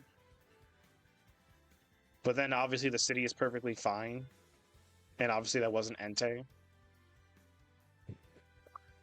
Stuff like that. I think that was another like big appeal of Zoroark, and that's a big appeal that I like too. And now let's just move on to the last one, which is Greninja, I'm pretty sure. Who do we have on Greninja? There's a lot of Pokemon here to work with still. We have Ash Greninja. We have Frogadier, its middle evolution from its line. Dusknoir, for some reason. This is not a Pokemon one. This is a color palette to be based on Rano from Rivals of Aether. Inteleon, Shiny Inteleon. This, which is his first Tier 3 outfit in Unite. And then Espio from Sonic. So these are the only two I'm not going to care about, Rano and Espio, so we only have 6 to work with here. I wouldn't mind doing another teams thing here, and then not going back to this like I am going to with Pichu, because, like, there really isn't anything to say here. I don't really have any thoughts to give about any of the Pokemon here in particular. I don't care for Inteleon. I think its giant Gigantamax form is funny, though, with, like, the water tower and it's a sniper. I think that's funny, but outside of that, I don't care for Inteleon, and Unite I hate him because of how busted Liquidation is. I just hate lock-on moves like that in general in Unite. I shouldn't have my health be shredded from, like, across the entire map. There should really be, like, range limits to lock-on attacks. This is just this Unite outfit, so really that's just, like, more so me giving thoughts about Greninja itself, which I guess I'll do in a second. Dusknoir, never really a Pokemon I cared for, but it looks cool. And part of the many cool evolutions they added for Generation 4, so I'll give it that. Middle Evolution I really don't care about. It's just a decent lead into Greninja. And then Ash Greninja. I haven't really seen the X and Y anime, but Ash Greninja is really cool. I feel like this one I have some things to say about, and that's really just like me liking the idea of Ash Greninja and just Battle Bond in general. So maybe I'll just lead into talking about that first. And I'll fight Frogadier, because I literally have nothing to say about him. I have nothing to say about, like, anything from the line that isn't Greninja. So Froakie and Frogadier, I don't really care for. They're frogs. They lead into Greninja. That's really about it. Like, yeah, that's about it. Their shinies also look mid as hell. It's only cool until it gets to Greninja, where it adopts the cool, like, black and with, like, black coloring, red scarf type thing. The shinies are very mid, though. They're just, like, white / lighter blue. It's only worth talking about until it gets to Greninja. Both the shiny and, like, the Pokemon in general. But speaking of Greninja itself, let me at least talk about Battle Bond, because I find it to be a super cool idea, and one that I was hoping would be the sort of generational gimmick of Generation 9. That wasn't the case, but I'm still hoping that it's something they'll explore one day. Because you know that, like, since, like, Gen 6, every generation has some sort of, like, gimmick now. With the success of Mega Evolutions in Gen 6, they've been trying to recapture that with other gimmicks, for better or for worse. You know, in Generation 6 it was Mega Evolutions, in Generation 7 it was Z moves, in Generation 8 it was Dynamax, and then in Generation 9 we have Terastallizing. But I was really hoping one of them would or will become Battle Bond. This sort of idea from specifically the anime of, like, being so strong and bonded with your Pokemon that you, like, essentially fuse with them and, like, become one, basically a cooler Mega Evolution, because Mega Evolution follows a similar idea to where, like, your Pokemon has to be bonded with you enough, and then you allow them to basically ascend into a better form temporarily. Battle Bond is basically that, but it's basically Dragon Ball Fusion, which I think is really, really cool, considering, well, like I said earlier with Lucario, one of the biggest appeals of Pokemon to me is the bonding with them. So to be rewarded for that kind of bond with, like, this, like, cool special fusion form is really cool, and something I wish they would explore in the games, or just give us more of. I'm really sad that they changed how Battle Bond is in Generation 9. Like, they got rid of Ash Greninja, now it just, like, gives you a buff or some shit.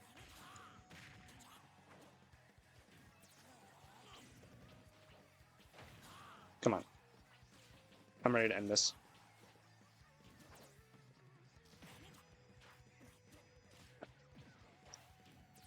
I don't have the best Greninja, but I have a pretty decent idea of the stuff Greninja can do, so I'm kind of rolling this.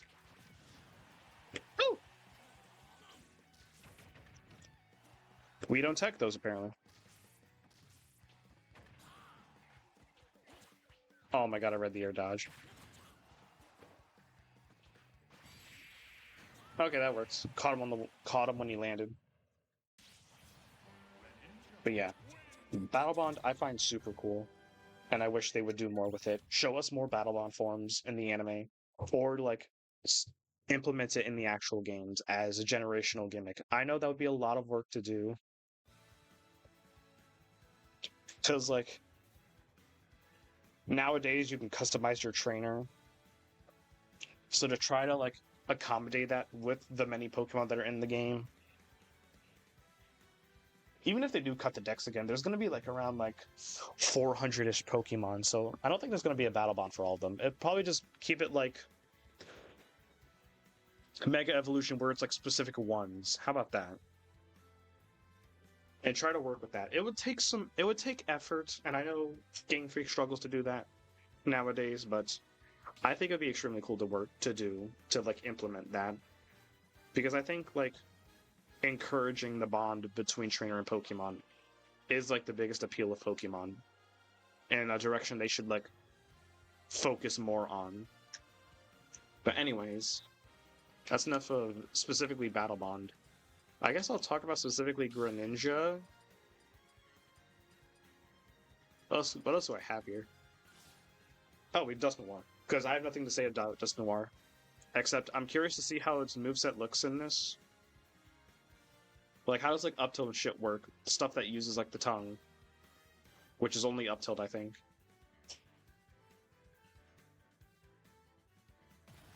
Let's see. But as for Greninja themselves, Eh. Oh, let me see. But you have Shadow Sneak. That's cool. Wait, what the hell? Am I supposed to look like this? I think the mod's kind of... Maybe the mod's kind of bugged out. Am I supposed to be gray? Also, Dust Noir is voiced. That's neat.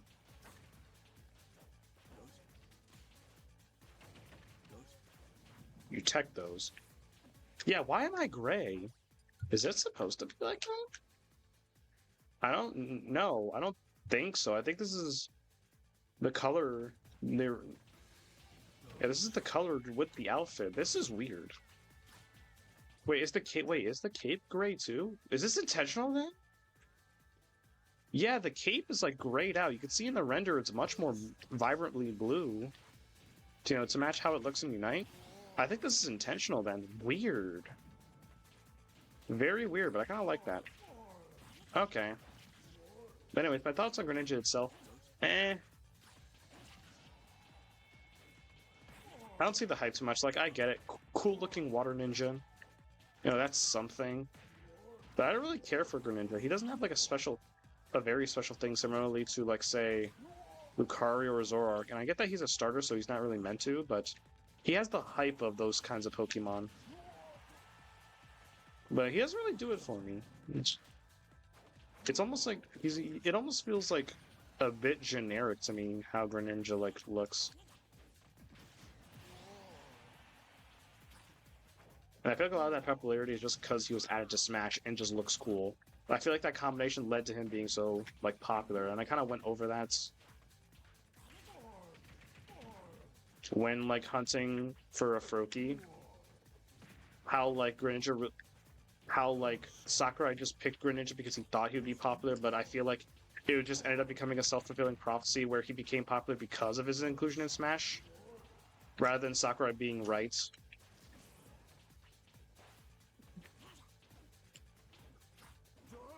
So yeah, I think it's just like hard carried by like him just looking cool, and then his inclusion in Smash.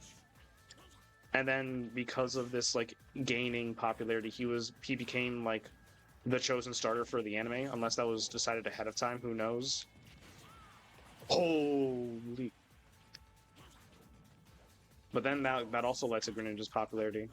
So it was almost a popularity they kind of like made happen similarly to Lucario or Zoroark. But unlike those Pokemon, I don't really like have the same appeal or hype to this. Greninja is just a cool looking Pokemon to me.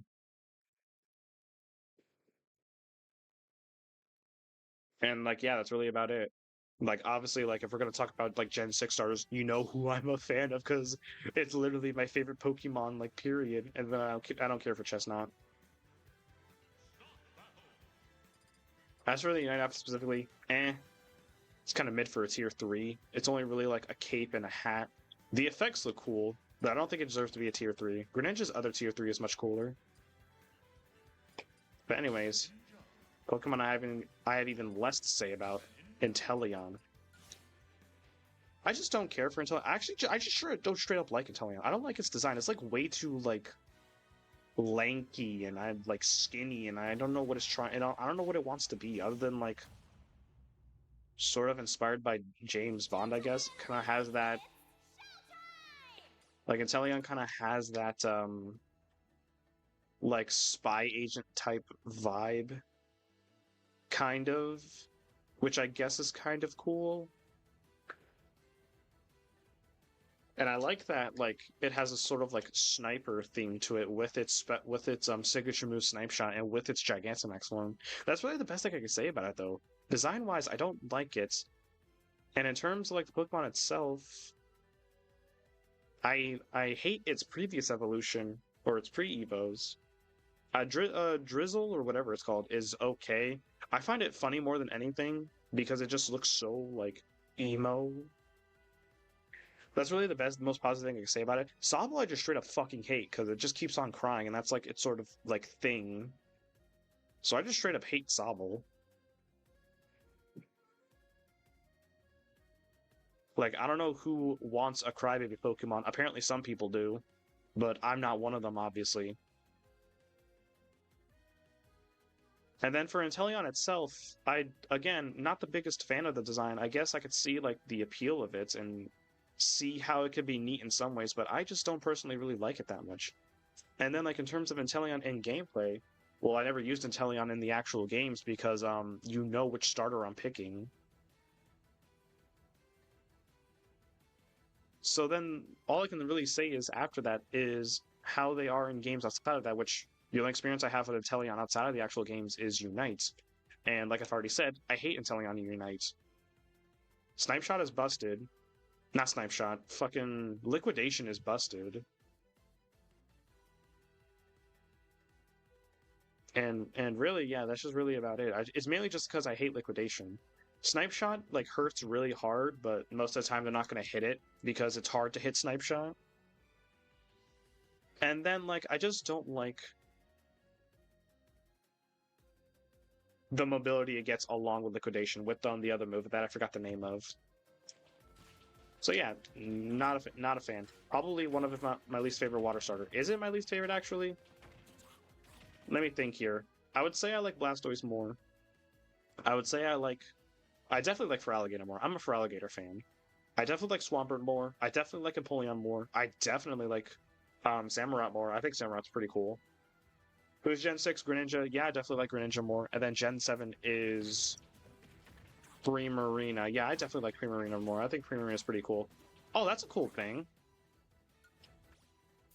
The up tilt, instead of using like the tongue scarf, since Inteleon doesn't have one, uses the tail. That's kind of neat, I guess. That's something I could say positively about this Pokemon. And then like Generation 9 is Quaquaval, who's like the only contender for like me liking less than Inteleon.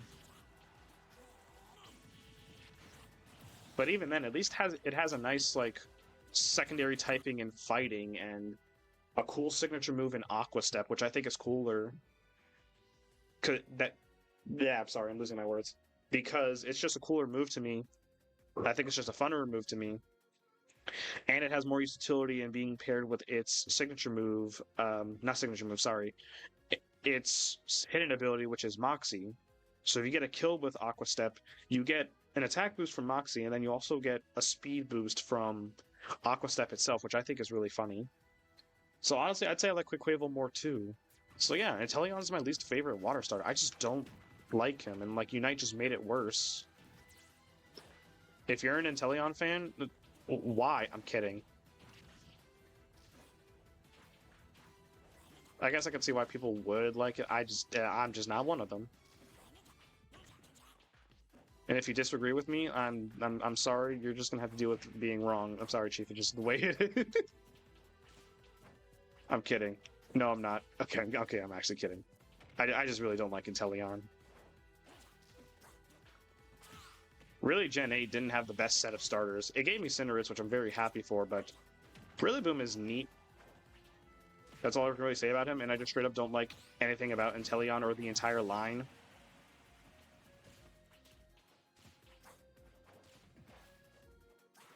I guess the shiny looks neat. At least it's, like, unique. So, you know, that's really nice. Ooh. Really? That forwarder didn't hit. Also, it isn't voiced. No, I noticed that. It's just Greninja's voice. Oh, well. The tail looks kind of weird, too. So I think this was more of just like a quickly put in mod. Not one that's meant to be more detailed, just one that's meant to be like, here, that's neat. Which I think goes to show how popular Inteleon is.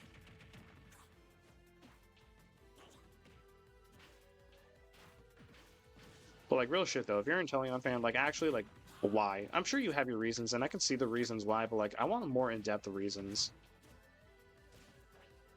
Because I want to see what you're seeing. Actually, do I really? Ow. Maybe you're just a fan of lizards. Maybe you're just lizard bias. I can't blame you for that.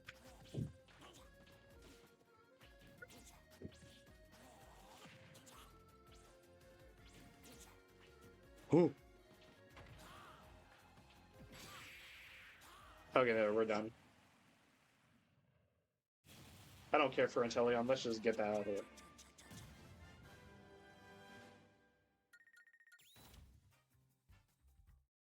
I think that's it in terms of the Greninja mods. And I think because of that, I think that's it in terms of...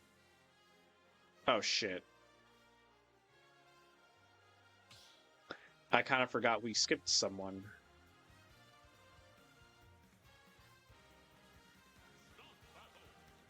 So, I think this is it in terms of Greninja. Yeah, we don't have anything to say about Frogadier or Dusknoir. We talked about Ash Greninja.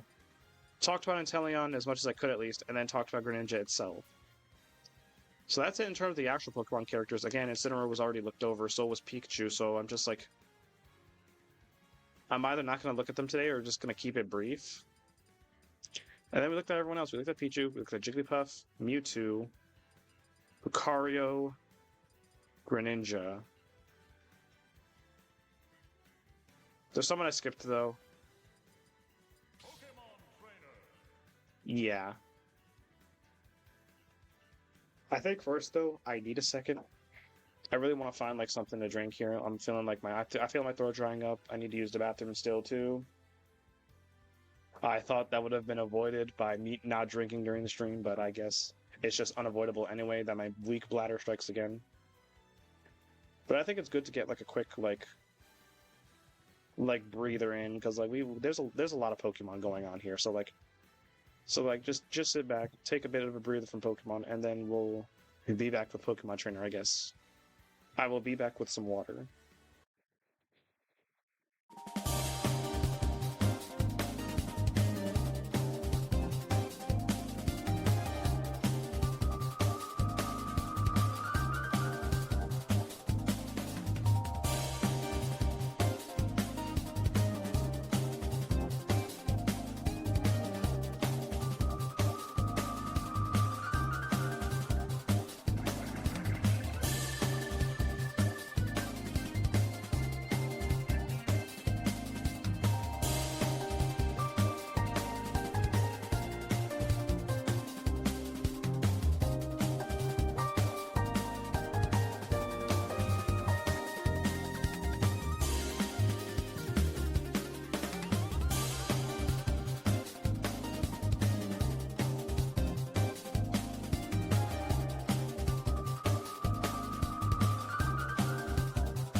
Alrighty, sorry about that.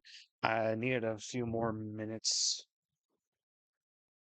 because one, there was still no water in the fridge, so that needed to be restocked. And two, I forgot to turn on the audio. 1 second. Ooh.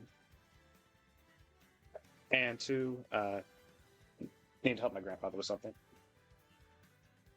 Oh, we got water now. Oh, this is so nice.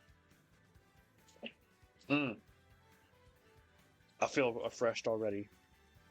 And what a perfect time too, because there's kind of a lot to go over here with Pokemon Trainer. Like I said, 32 different mods on. Oh shit.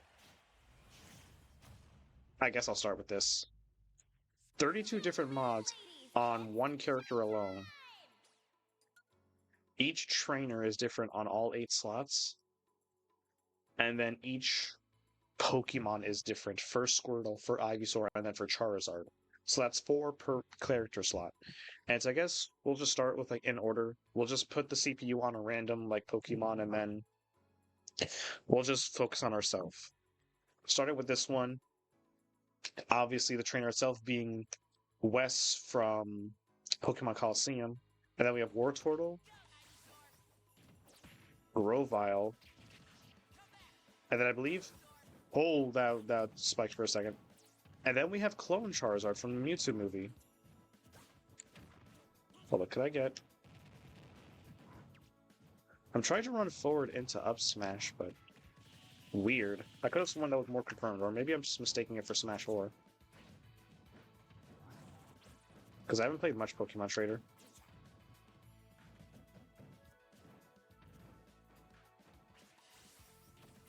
But yeah, there's not really much to talk about other than that these look really cool.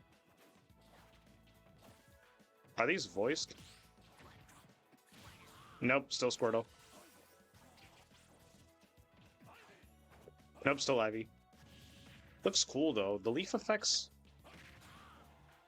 There's no like leaf effects or leaves to match the effects, but still looks cool. And then obviously, like Charizard doesn't need to be voiced or any different. It's just a reskin Charizard. It's clone Charizard from the Mewtwo movie, which I just think is really cool. There's not really many thoughts to give on each of them either. With Wartortle, I just think it's uninteresting. I don't think any of the Kanto trios have interesting middle evolutions. They're always like the least interesting ones, because like when you think about the Kanto trios, you either think about their first evolutions or their last evolutions. Those are the most iconic ones. The middle evolutions, they probably have some fans here and there, but like, do they really? Also, Wes isn't voiced either because obviously he doesn't have a voice. But it's cool that he's here. I'm a fan of Pokemon Coliseum representation. I never really got to play it, but I really want to.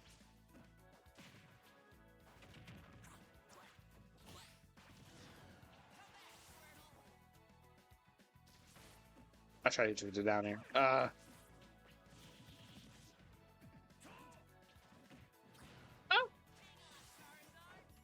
So not really much I could say about Wartortle there, other than that he exists and is nowhere near as iconic as Squirtle or Blastoise. But he's there. He leads into Blastoise, so I guess that's something.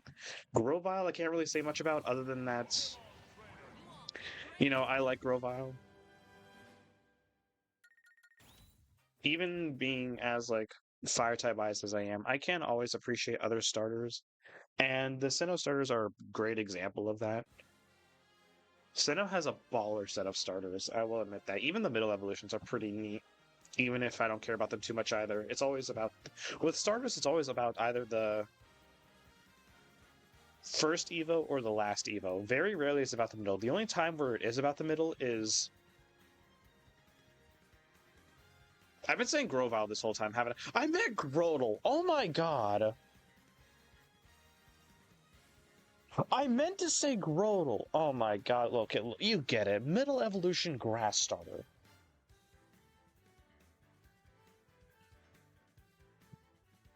Oh my god. Okay, that's just me being stupid.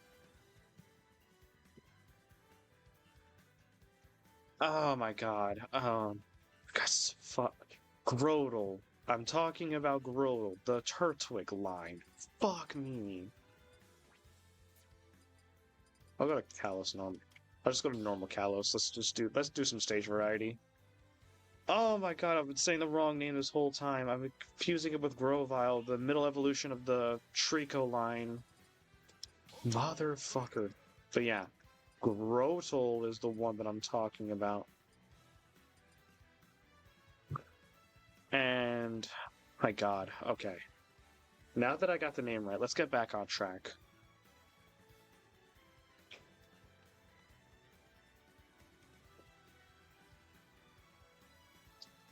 I lost my words. Okay, right. I was talking about like starters and their middle evolutions. They rarely matter, if ever. When people talk about starters, they either talk about the first evolution or the last one. Those are the ones that usually matter. No one really cares for the middle evolutions, except for certain instances where the middle evolution is really well done and people like really like it. And the only instances I can really think of that are Grovyle, the Gen 3 one. I'm getting the name right that time. Who else? Breakson. Florigato, the middle evolution for the Gen 9 grass starter. I think that's it. Like, what else is there? Are you gonna look me in the eyes and tell me you're a huge Charmeleon fan? I mean, what else is there? I mean, Bayleaf looks kind of... I don't know. There's hardly any Chikorita fans. Am I really going to say there's Bailey fans out there? I like it more than Meganium, or I can see why people like it more than Meganium, maybe. Not to mention some middle evolutions. One second.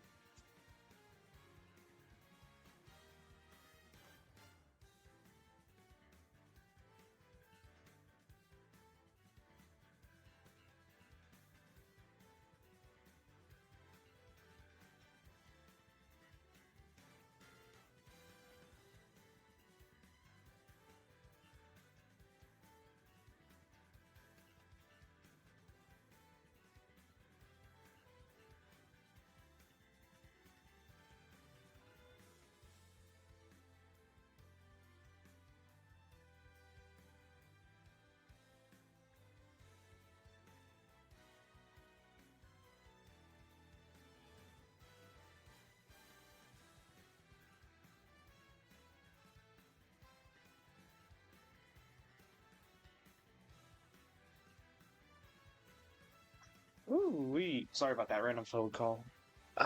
We should be good from here, though. What was I talking about? Middle evolutions. What other ones would people, like, care about? Not that I could think of. Oh, right. I was also talking about ones that are just straight up garbage. And if you're a fan of these, I'm sorry, Chief, I'm just gonna have to ask you why. Croconaw, the middle evolution of the water line in Generation 2. Why? Pignite. Pignite is okay. It at least makes sense what it goes into. So, like, the fat pig aesthetic is actually okay there, but it's still not, like, the most appealing thing, especially when Emboar isn't that popular of a Pokemon either. But it's kind of though, but it makes sense. It's not terrible. Wanna know what is terrible though? What's his fucking name? Quilladin, something like that? The middle evolution for the Generation 6 Grass starter before Chestnut. That's the worst one. And like making a really good middle evolution is hard, and when you do it, it works out really well and ends up being more popular than probably the final evolution. Like I've already said earlier, I'm salty about the fact that Braixen's more popular than Delphox. So that was one where it worked out. I'm pretty sure there's a lot of Grovyle fans to the point where it could probably outnumber the amount of Sceptile fans. But yeah, that's all I can really say. Next one, I'm pretty sure it's just a ninja aesthetic. Yeah, there isn't anything to talk about. Well, there is, but I'll get to that in a second. I'll just fight Blaziken. If we're gonna be... Oh wait, we're gonna be ninjas. Just fight Greninja. Let's do that. Yeah, that's perfect. There is two things I can at least talk about. Two, maybe three. The trainer is just green or leaf. Sorry, that's leaf. In a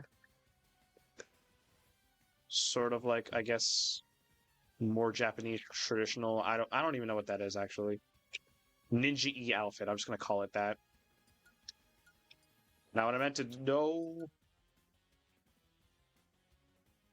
but what I can talk about is the cool references that are going on here. For one thing, this outfit on Squirtle, which is an outfit, I'm pretty sure this is an outfit in Project M, then like an alternate outfit they gave and made for Squirtle, which I think is really cool. We have this one. I don't think it's I think it's the only one I don't really have anything to talk about with. I think it's either one they made or I think it's just one they made. But this one has a cool like thing to talk about, and the fact that it's a outfit, it's another outfit in Unite. Jack really made sure to grab some of these, knowing that I play Unite. So I think that's neat. This being a tier 2 outfit, not like tier 3s like we've been seeing throughout usually.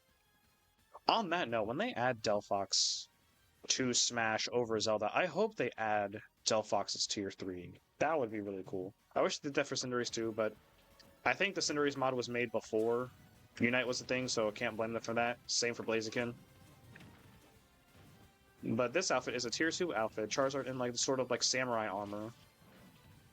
And this armor I think is really cool. It was what I rocked before Charizard came out with a tier 3 in Unite. Before he had the tier 3 Knight armor, which I rock nowadays. So, you know, that's neat. Also, no, okay, I'm alive. I didn't mean to press Flare Blitz, but we're good.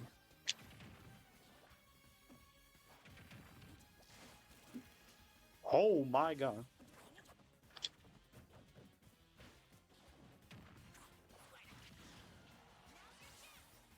Oh.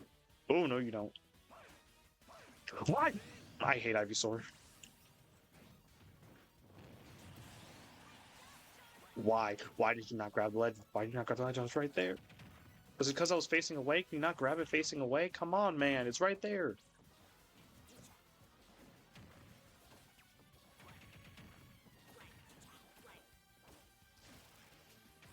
Okay, we're fine now. We got a bit of a lead going. I don't really know how to play Squirtle. Holy shit, I almost died again. I was looking at the stage. What? I was looking at the stage. Maybe Ivysaur just sucks on this stage. Because what is that? Remember when Ivysaur was top tier, though? Like, Ivysaur was so strong that it was honestly... You would see a lot of people just run Ivysaur. They would never use Squirtle or Charizard. There was a lot of Pokemon trainer mains, but they only used Ivysaur. Or they primarily used Ivysaur and would just save, like, Squirtle and Charizard for existing, or maybe Charizard for kills. Even then, though, Ivysaur has just strong kill power.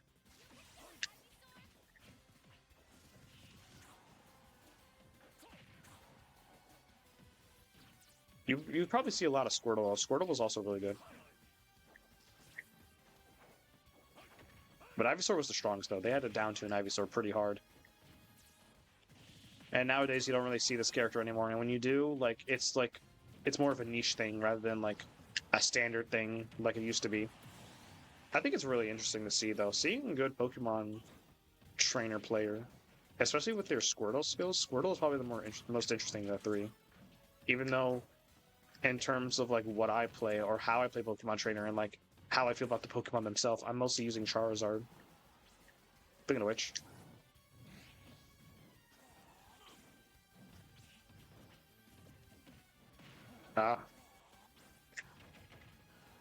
Also, remember when Smash 4 couldn't fit all three characters in because of the limitation of the 3DS version, so they had to separate them, and they only brought back Charizard? That was kind of funny. Ooh. Yeah, there's the Ninja mods. Well, I guess it'd be wrong to call them all ninja, but I don't know what else to call this set of mods, so I'm just gonna call it that, even though it's wrong. What else do you want me to say, though?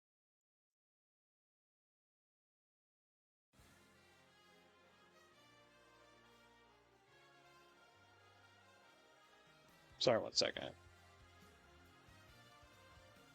Okay.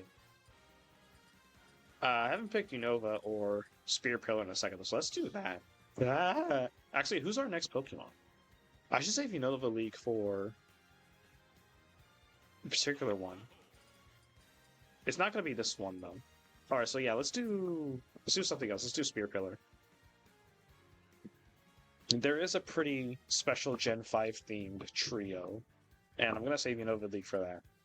So since the next one isn't that, let's just do Spear Pillar. Since the next one, I believe, is here, trainer-wise, it's Ethan/Gold from Generation 2. And I'm pretty sure all of his are the shiny. Yeah, all of his are the shiny. Yeah, that's neat. It's just a shiny alts. We have the Black Charizard here, which I complained about earlier, that isn't in the game, so we modded it into the game. And then Squirtle, you can just barely see its shell is green, and then Ivysaur, yeah. It's just their shiny alts. There's not really much more to say. Other than that, the shinies look cool, especially Charizards. I'm a big fan of Charizard shiny, and I think I've already given my thoughts on... You know what? I'll find a shiny Pokemon here too. I think I've already given my thoughts about shiny Pokemon, why I shiny hunt Pokemon, why I like to shiny hunt Pokemon. There's a big appeal of like shiny hunting to me, of like getting an ultra rare version of a Pokemon I already like. It feels special to me, you know? And it feels rewarding to go for a big hunt like that. And like when I finally get one, the gratification of getting one. And funny enough, I already have both of these shinies. Oh my god! Funny enough, they're both in a team. Like I didn't just collect them; I made a team with these two in it. The all fire, shiny fire type team. Woo. I think down throw into up smash works on fastballers. It seems. No, you don't.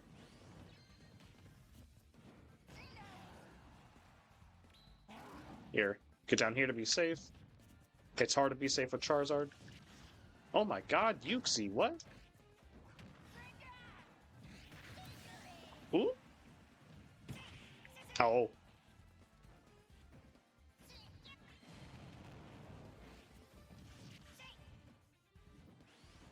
Oh, I'm getting a little focused here.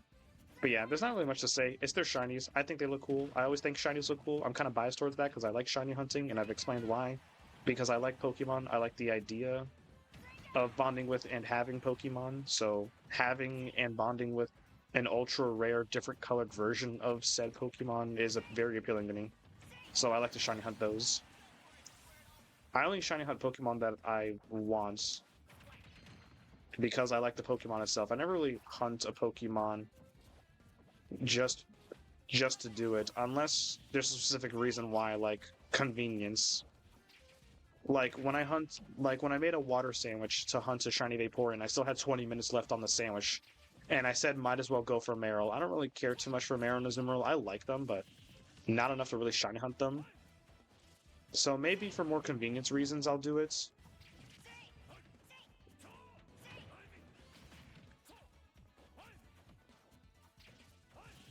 But yeah, most of the time, like 99% of the time, when I shiny hunt a Pokemon, it's because I like that Pokemon, and I want the ultra rare, different color version of them that I think is really neat. Even if the shiny for them is mid sometimes, like Blaziken. But when the shiny is cool for them too, like Charizard's or Delphox, I think that's even more special.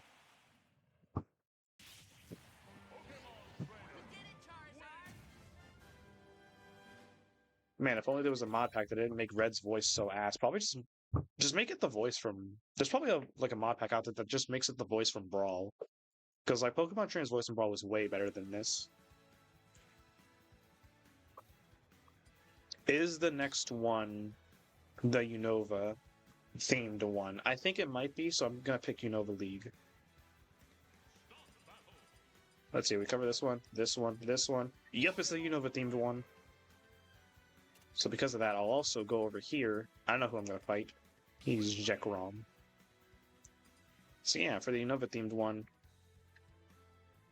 we have the Pokemon trainer this time around being Hilda, the female trainer from Black and White 1. And then for the 3 Pokemon, we have Oshawott over Squirtle, Snivy over Ivysaur, Wishy-Lamb. My favorite. I'll lead with that, actually. Yeah, this is an entirely Unova-themed one that Jack put together, and I think that's really cool.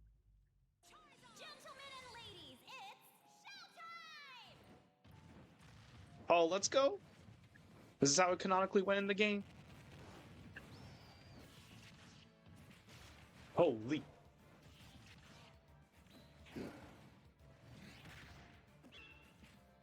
Oh, what? Okay. Yeah, I guess we have Control Squirtle. Yeah, it's just Oshawott, and for effects with the tail, you have the highlights there to give a stronger indication of the hitbox. And I'm pretty sure it's voiced. Wait, what's side B? Wait, what? It's just Oshawott spinning. That's honestly the best way they could have gone about it. Holy shit. Well, that's Snivy. Okay.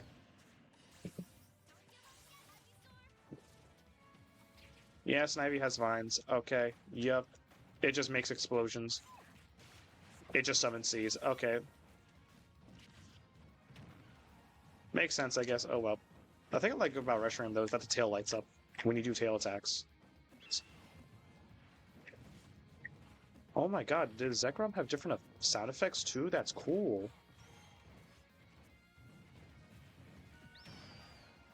This is really cool. I love Reshiram. I don't like Shaman though. Get out of here.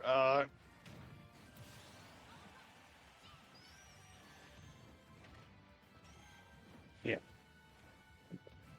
There isn't really much I have to say about Snivy and Oshawott, although I do like Snivy because of the not X and Y, I'm stupid. Because of the black and white anime.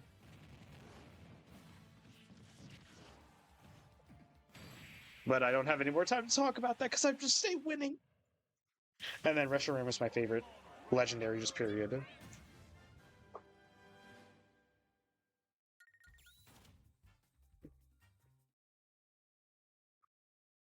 I'll probably go more into that in the future to why, because I feel like it's hard to explain now why Reshiram is my favorite legendary. Outside of like just me liking Reshiram from the movie, which like that's another movie I recommend, the Victini movie. Either Victini Black or Victini White. I forgot which is which, or which one has Reshiram as the good guy, but make sure it's that one. Probably Black, I think. But be sure to watch that one because it's the better one, of course.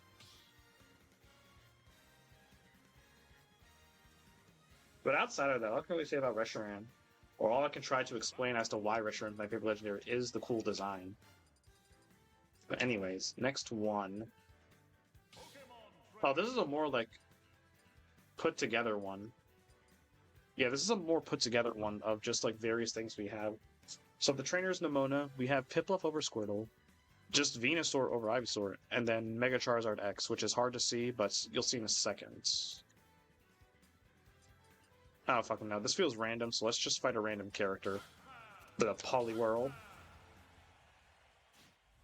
This one is definitely a more of like a randomly put together one.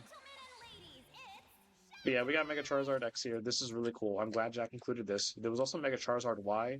I'm not sure if he included that too, or if we had the room to include it, but I made sure he prioritized X because this is the way cooler one, and I'm glad that's recognized as such. Now, Pippa looks a little weird here. And isn't voiced. Oh well.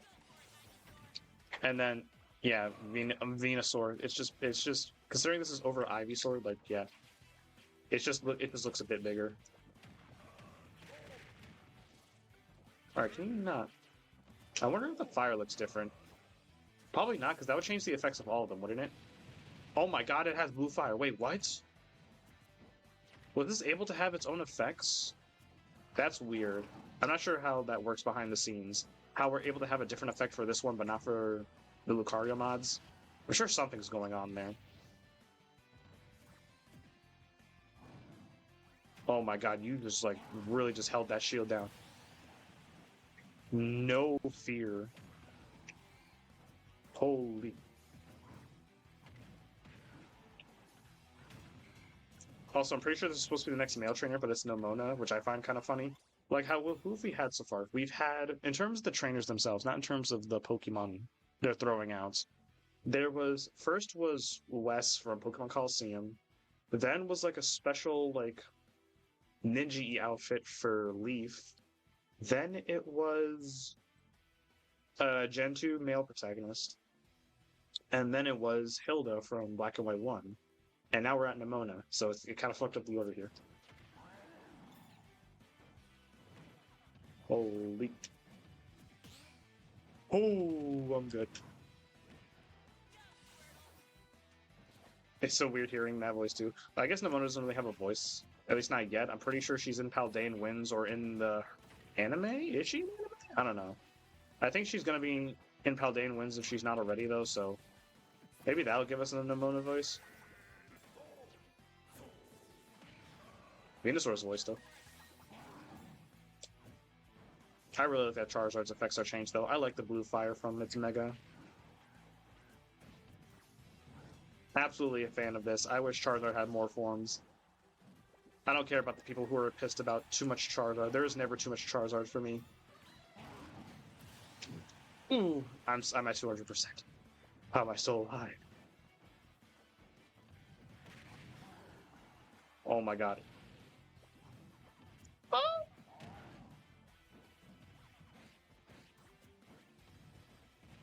Do I get restock here?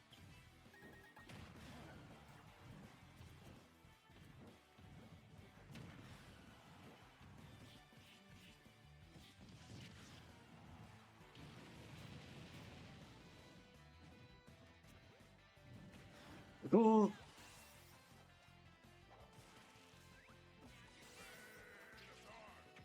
Oh! I need to play spaced. Oh my god. Oh no! Oh no, the bear! Alright, just end this. Oh, I tried to 3-stock! Oh well. That's the mods for that one. Oh, mad. Ooh, that is not. That is. That is. Let's not look at Nemona anymore. Mega Charizard X looks really nice, though. Did we include Charizard Y? I'm not sure what's included in the next few ones. There was so much to do for this character that I kind of lost track of what did we do? What did we cook here? And by we, I mean Jack. I don't know why I'm saying we. He's the one who, like, grabbed all these mods. I'm just the one showing them.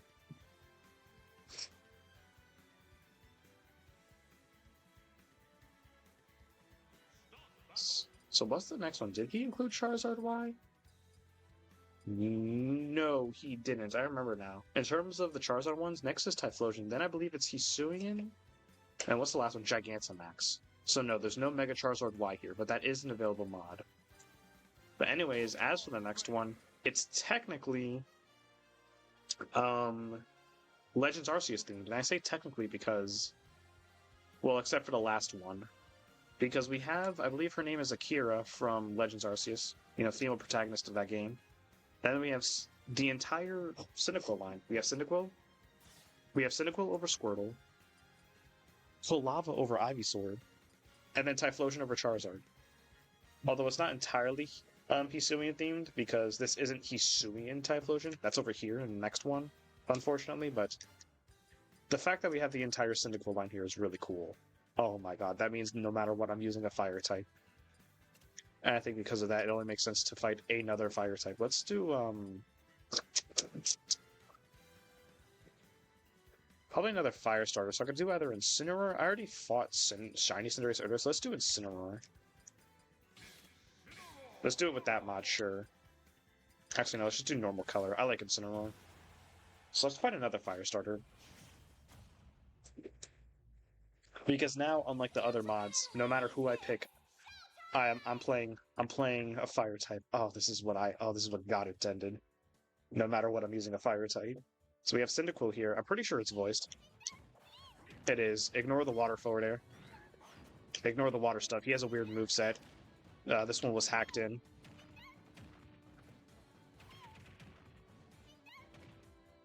But it is voiced, and Cyndaquil's here. That's nice. I believe Quilava, has what I talked about earlier, the lava vines. Ignore it knowing Razor Leaf. That's just a coverage move. Just in case, because, grass covers all of fire's weaknesses.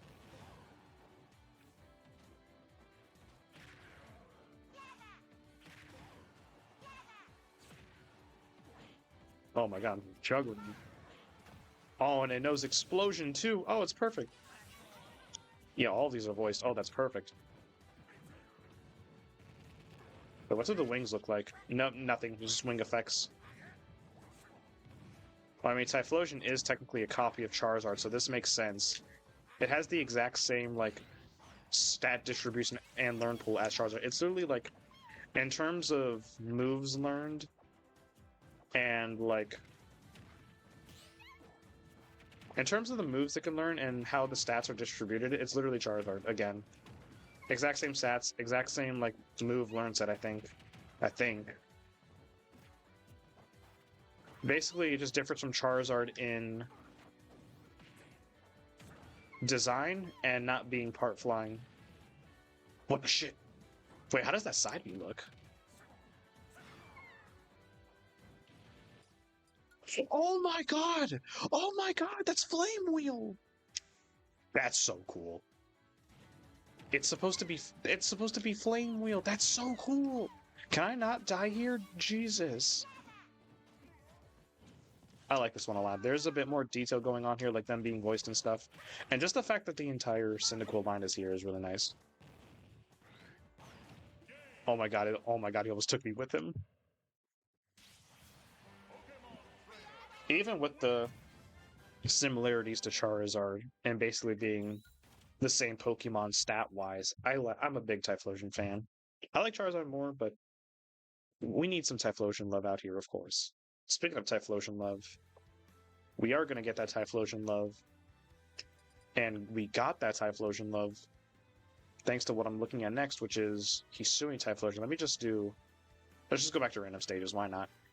Actually, let's do FD so we can also pick our music. Let's pick something. I passed Pokemon, didn't I? Yes, I did.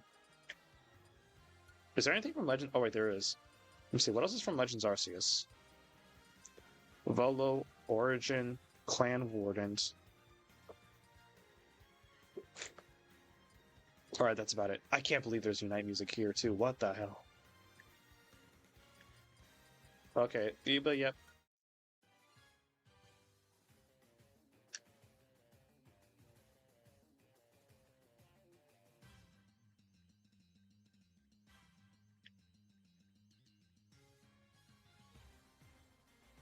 Yeah, I do like that one. What was this one? I don't remember.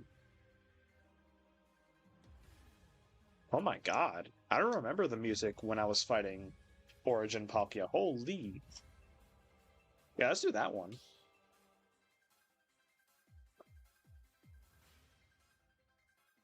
This is cool, not gonna lie. But anyways, what's the next one? We did this one. Now we're on here. The trainer itself is red. Now we have Glasses Squirtle with the shiny shell for some reason. Torkoal, my boy. And then he's doing Typhlosion. Let's start with Torkoal. Since the idea here is Turtle. Yeah. Okay, I don't know, just feeling random with what Pokemon I fight.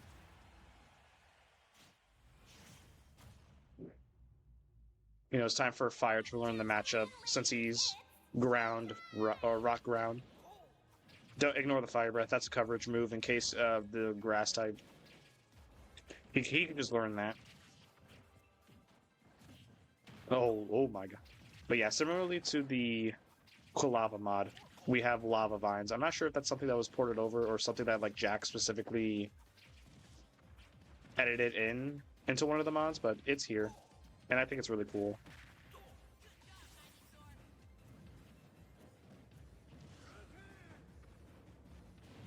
Really, Sui Typhlosion is voiced. And I think it's a different voice. Let's get some help with the matchup. Your times were weak to this.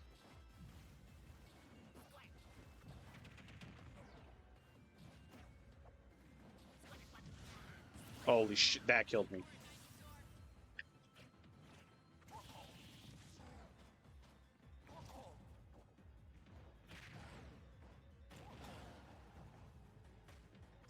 Oh my god, I almost had that.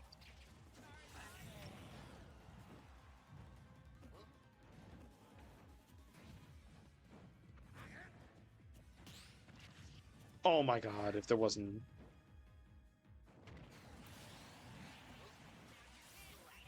Nice, ow. Why is this Squirtle shiny, though? It was just like a weird thing that happened while all the mods were being put into here, or was this intentional? Maybe this is part of a greater, like, Glasses Squirtle mod. Or maybe this particular Squirtle was always shiny, we just never knew. Maybe the real Sunglasses Squirtle was the friends we made along the way. Oh my god. Torkoal, my boy. I'm not like a super huge Torkoal fan. Like, I'm not gonna like say he's like up there as like a big favorite, but I like Torkoal. Torkoal is a really nice Pokemon. Especially when he has Drought. Oh, that's just so nice from my Fire-type teams. But I prefer to have Ninetales as my Drought setter. That's just a bias thing. But Torkoal is still really nice.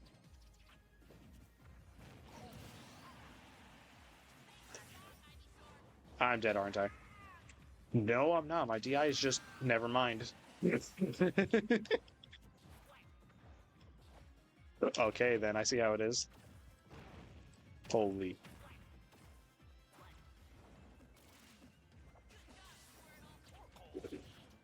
Come on. No.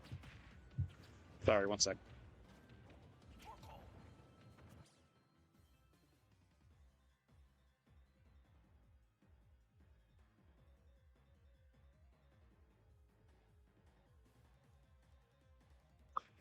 Alright, I'm sorry. If you hear sounds, I'm sorry. They're...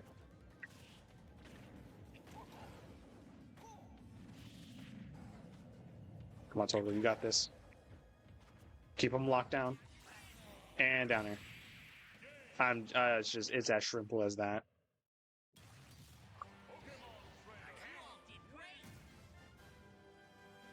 I'm so glad for Kisuo and Typhlosion. I really like that the starters got regional forms. Because really, it just gave you more reason to like them, especially in the case of Typhlosion. Like, the Decidueye was already beloved, he didn't really need a new form. Typhlosion was a bit under the radar, though. We had Typhlosion fans, but not that many. And then Hisui Typhlosion came by and fixed that. Ooh. Let me just go back to PS2, because I think the last one is our last one. I'm pretty sure. Which is, pretty sure it's Cynthia. Where's Pokemon Trainer? Yeah, this is our last one, because this is the one we just did. We covered pretty much everything else. Oh my god, there's so many mods in this one. This is probably one of the more in-depth modded characters, and probably one of the ones Jack is more proud of, because all of these are like so many separate mods that you have to compile together, because keep in mind, a lot of Smash Ultimate mods intend for you to only use that one on a character, which, like, both of us find cringe as fuck. So this one, the effort that it took to put Pokemon Trainer in here is quite commendable. And for this last one, the trainer itself is Cynthia, my beloved. Actually, I should pick the appropriate music for this. Let me have it be the Omega form of PS2 as well. Let's do that. Not Kid Icarus music, even though that's also nice.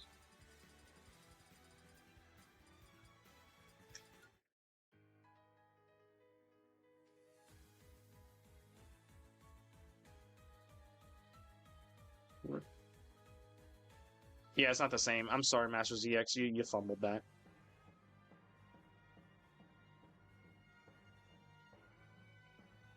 Oh, this is from Legends Arceus. This is where it is. I was looking for this one.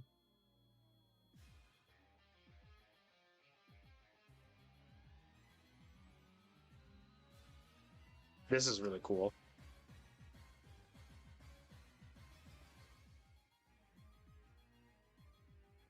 God, I was such a big fan of this one.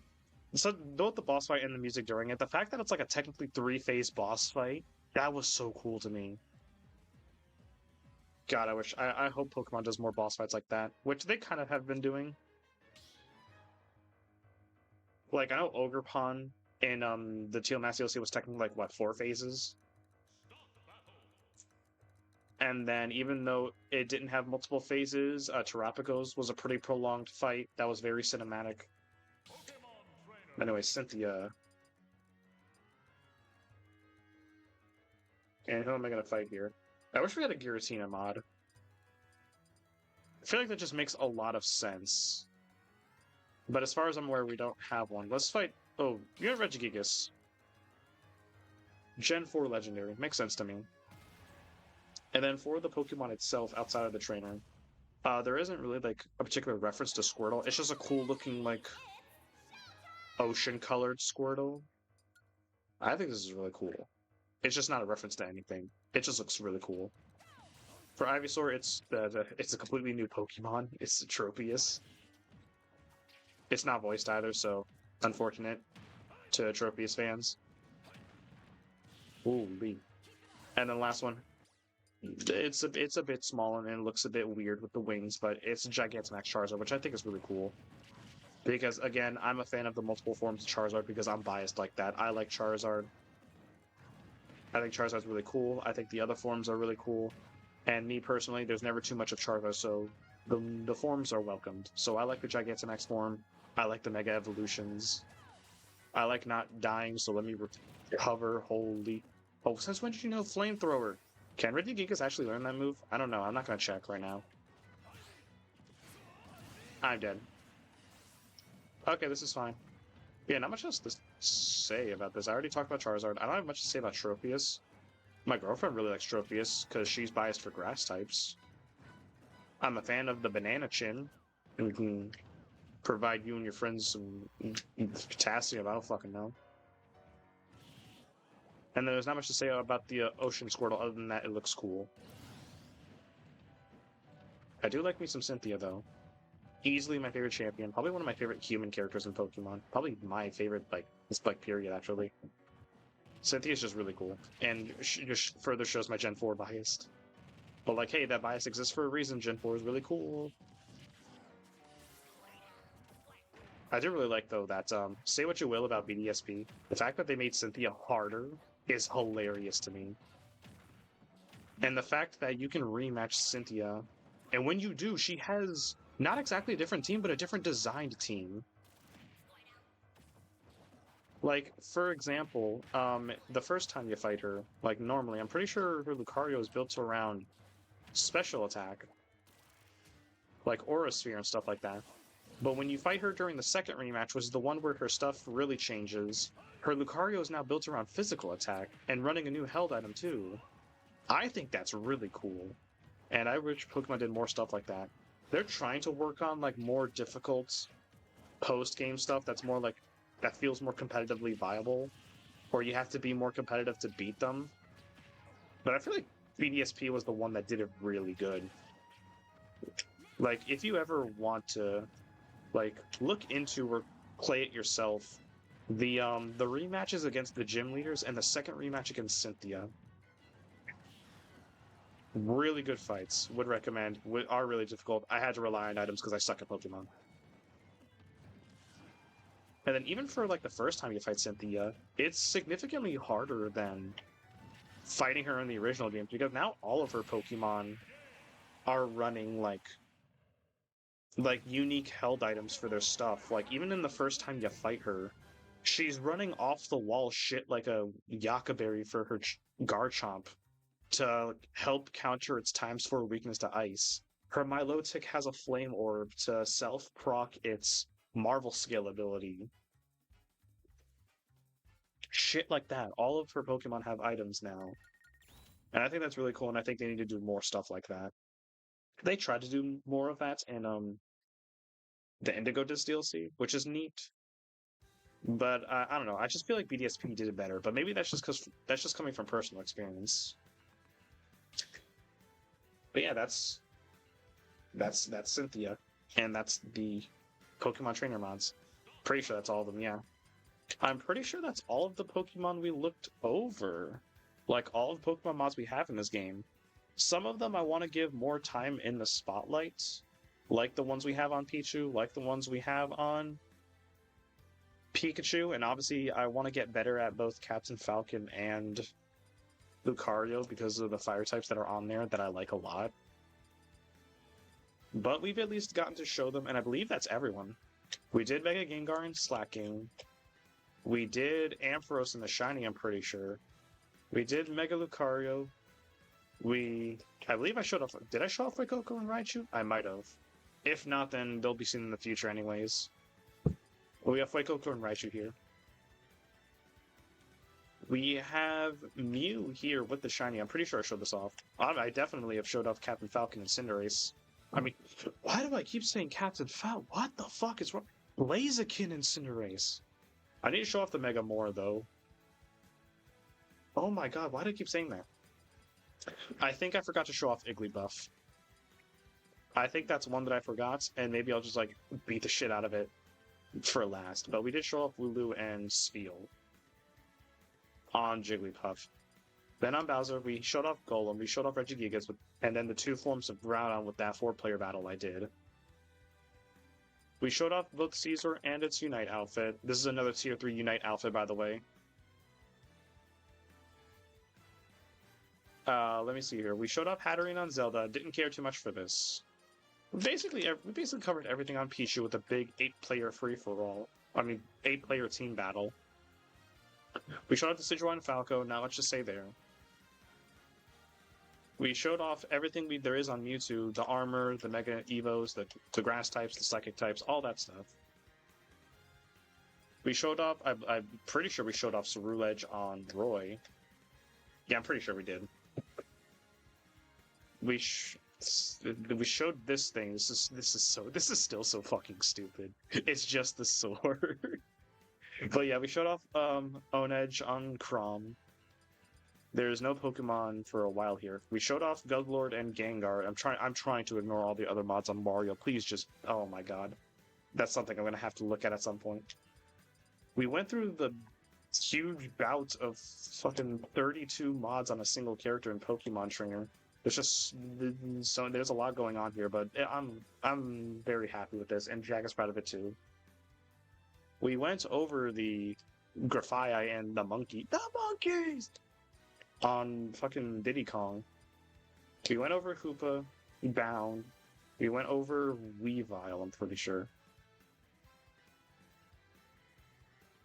And then we went over both Tinkaton and Snorlax, wherever he is. There he is.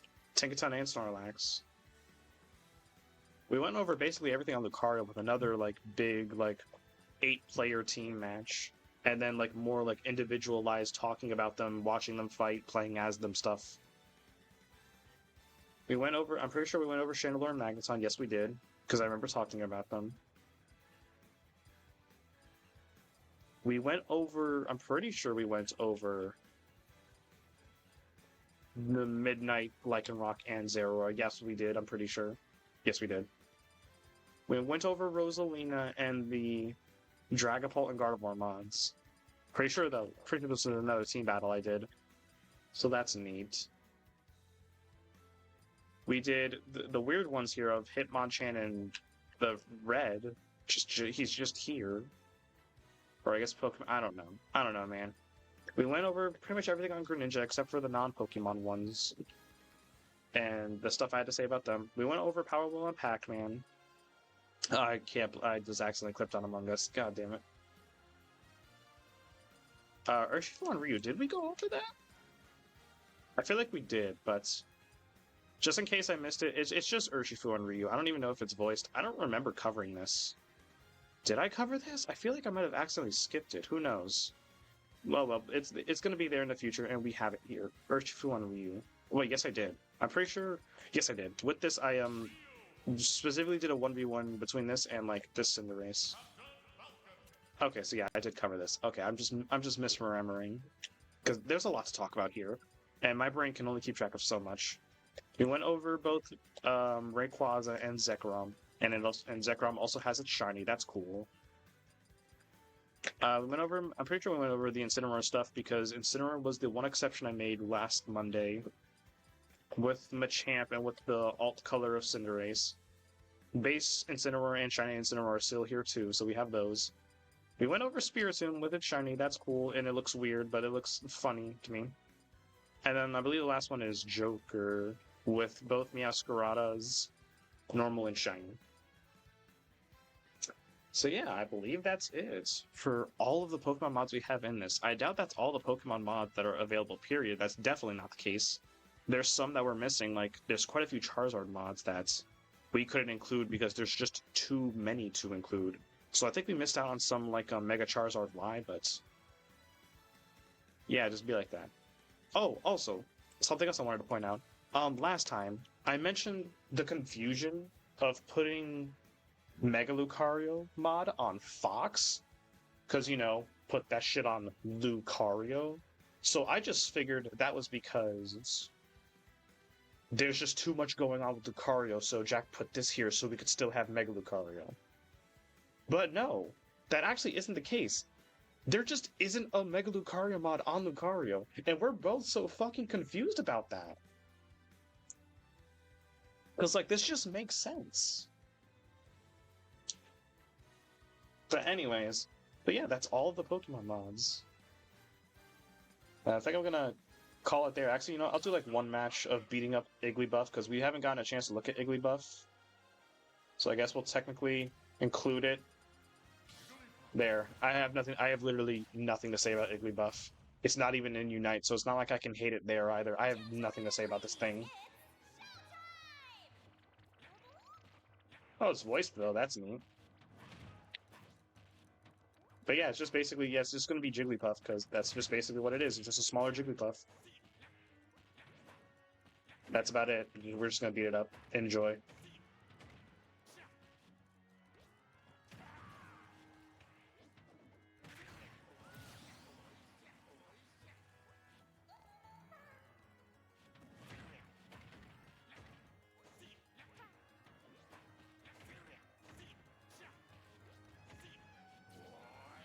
Oh my god! Well, that's going to be a clip.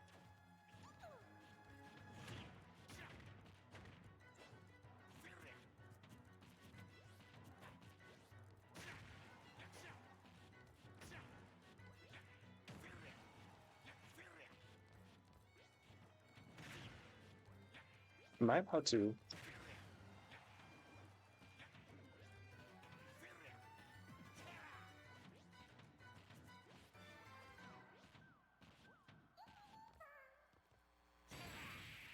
Oh my god, I JV4'd it.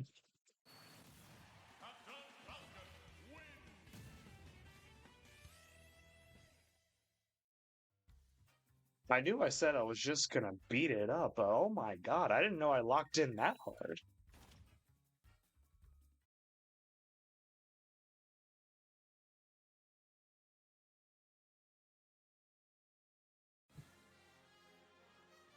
Okay, well, there's your Igglybuff beating for you. I'm calling it there. That was funny, though. But anyways, that's all the Pokemon mods. I'm not sure what mods I'm going to be covering next time, because there's just so many to cover. We'll see, though. I'll either find another theme, like I have been doing with the Ruby mods and the Pokemon mods, or I'll just get character specific and just like look at all the Mario mods and look at all the DK and look at all the Richter and look at all the whatever. I already looked at a lot of the Victor mods, so probably not going to do that. But anyways, that's going to be for next Monday. Hope you enjoy that. Hope you look forward to the rest of the week. Wednesday is going to be more Pal World. Friday, I'll figure it out. I usually do. But anyways, thank you for watching.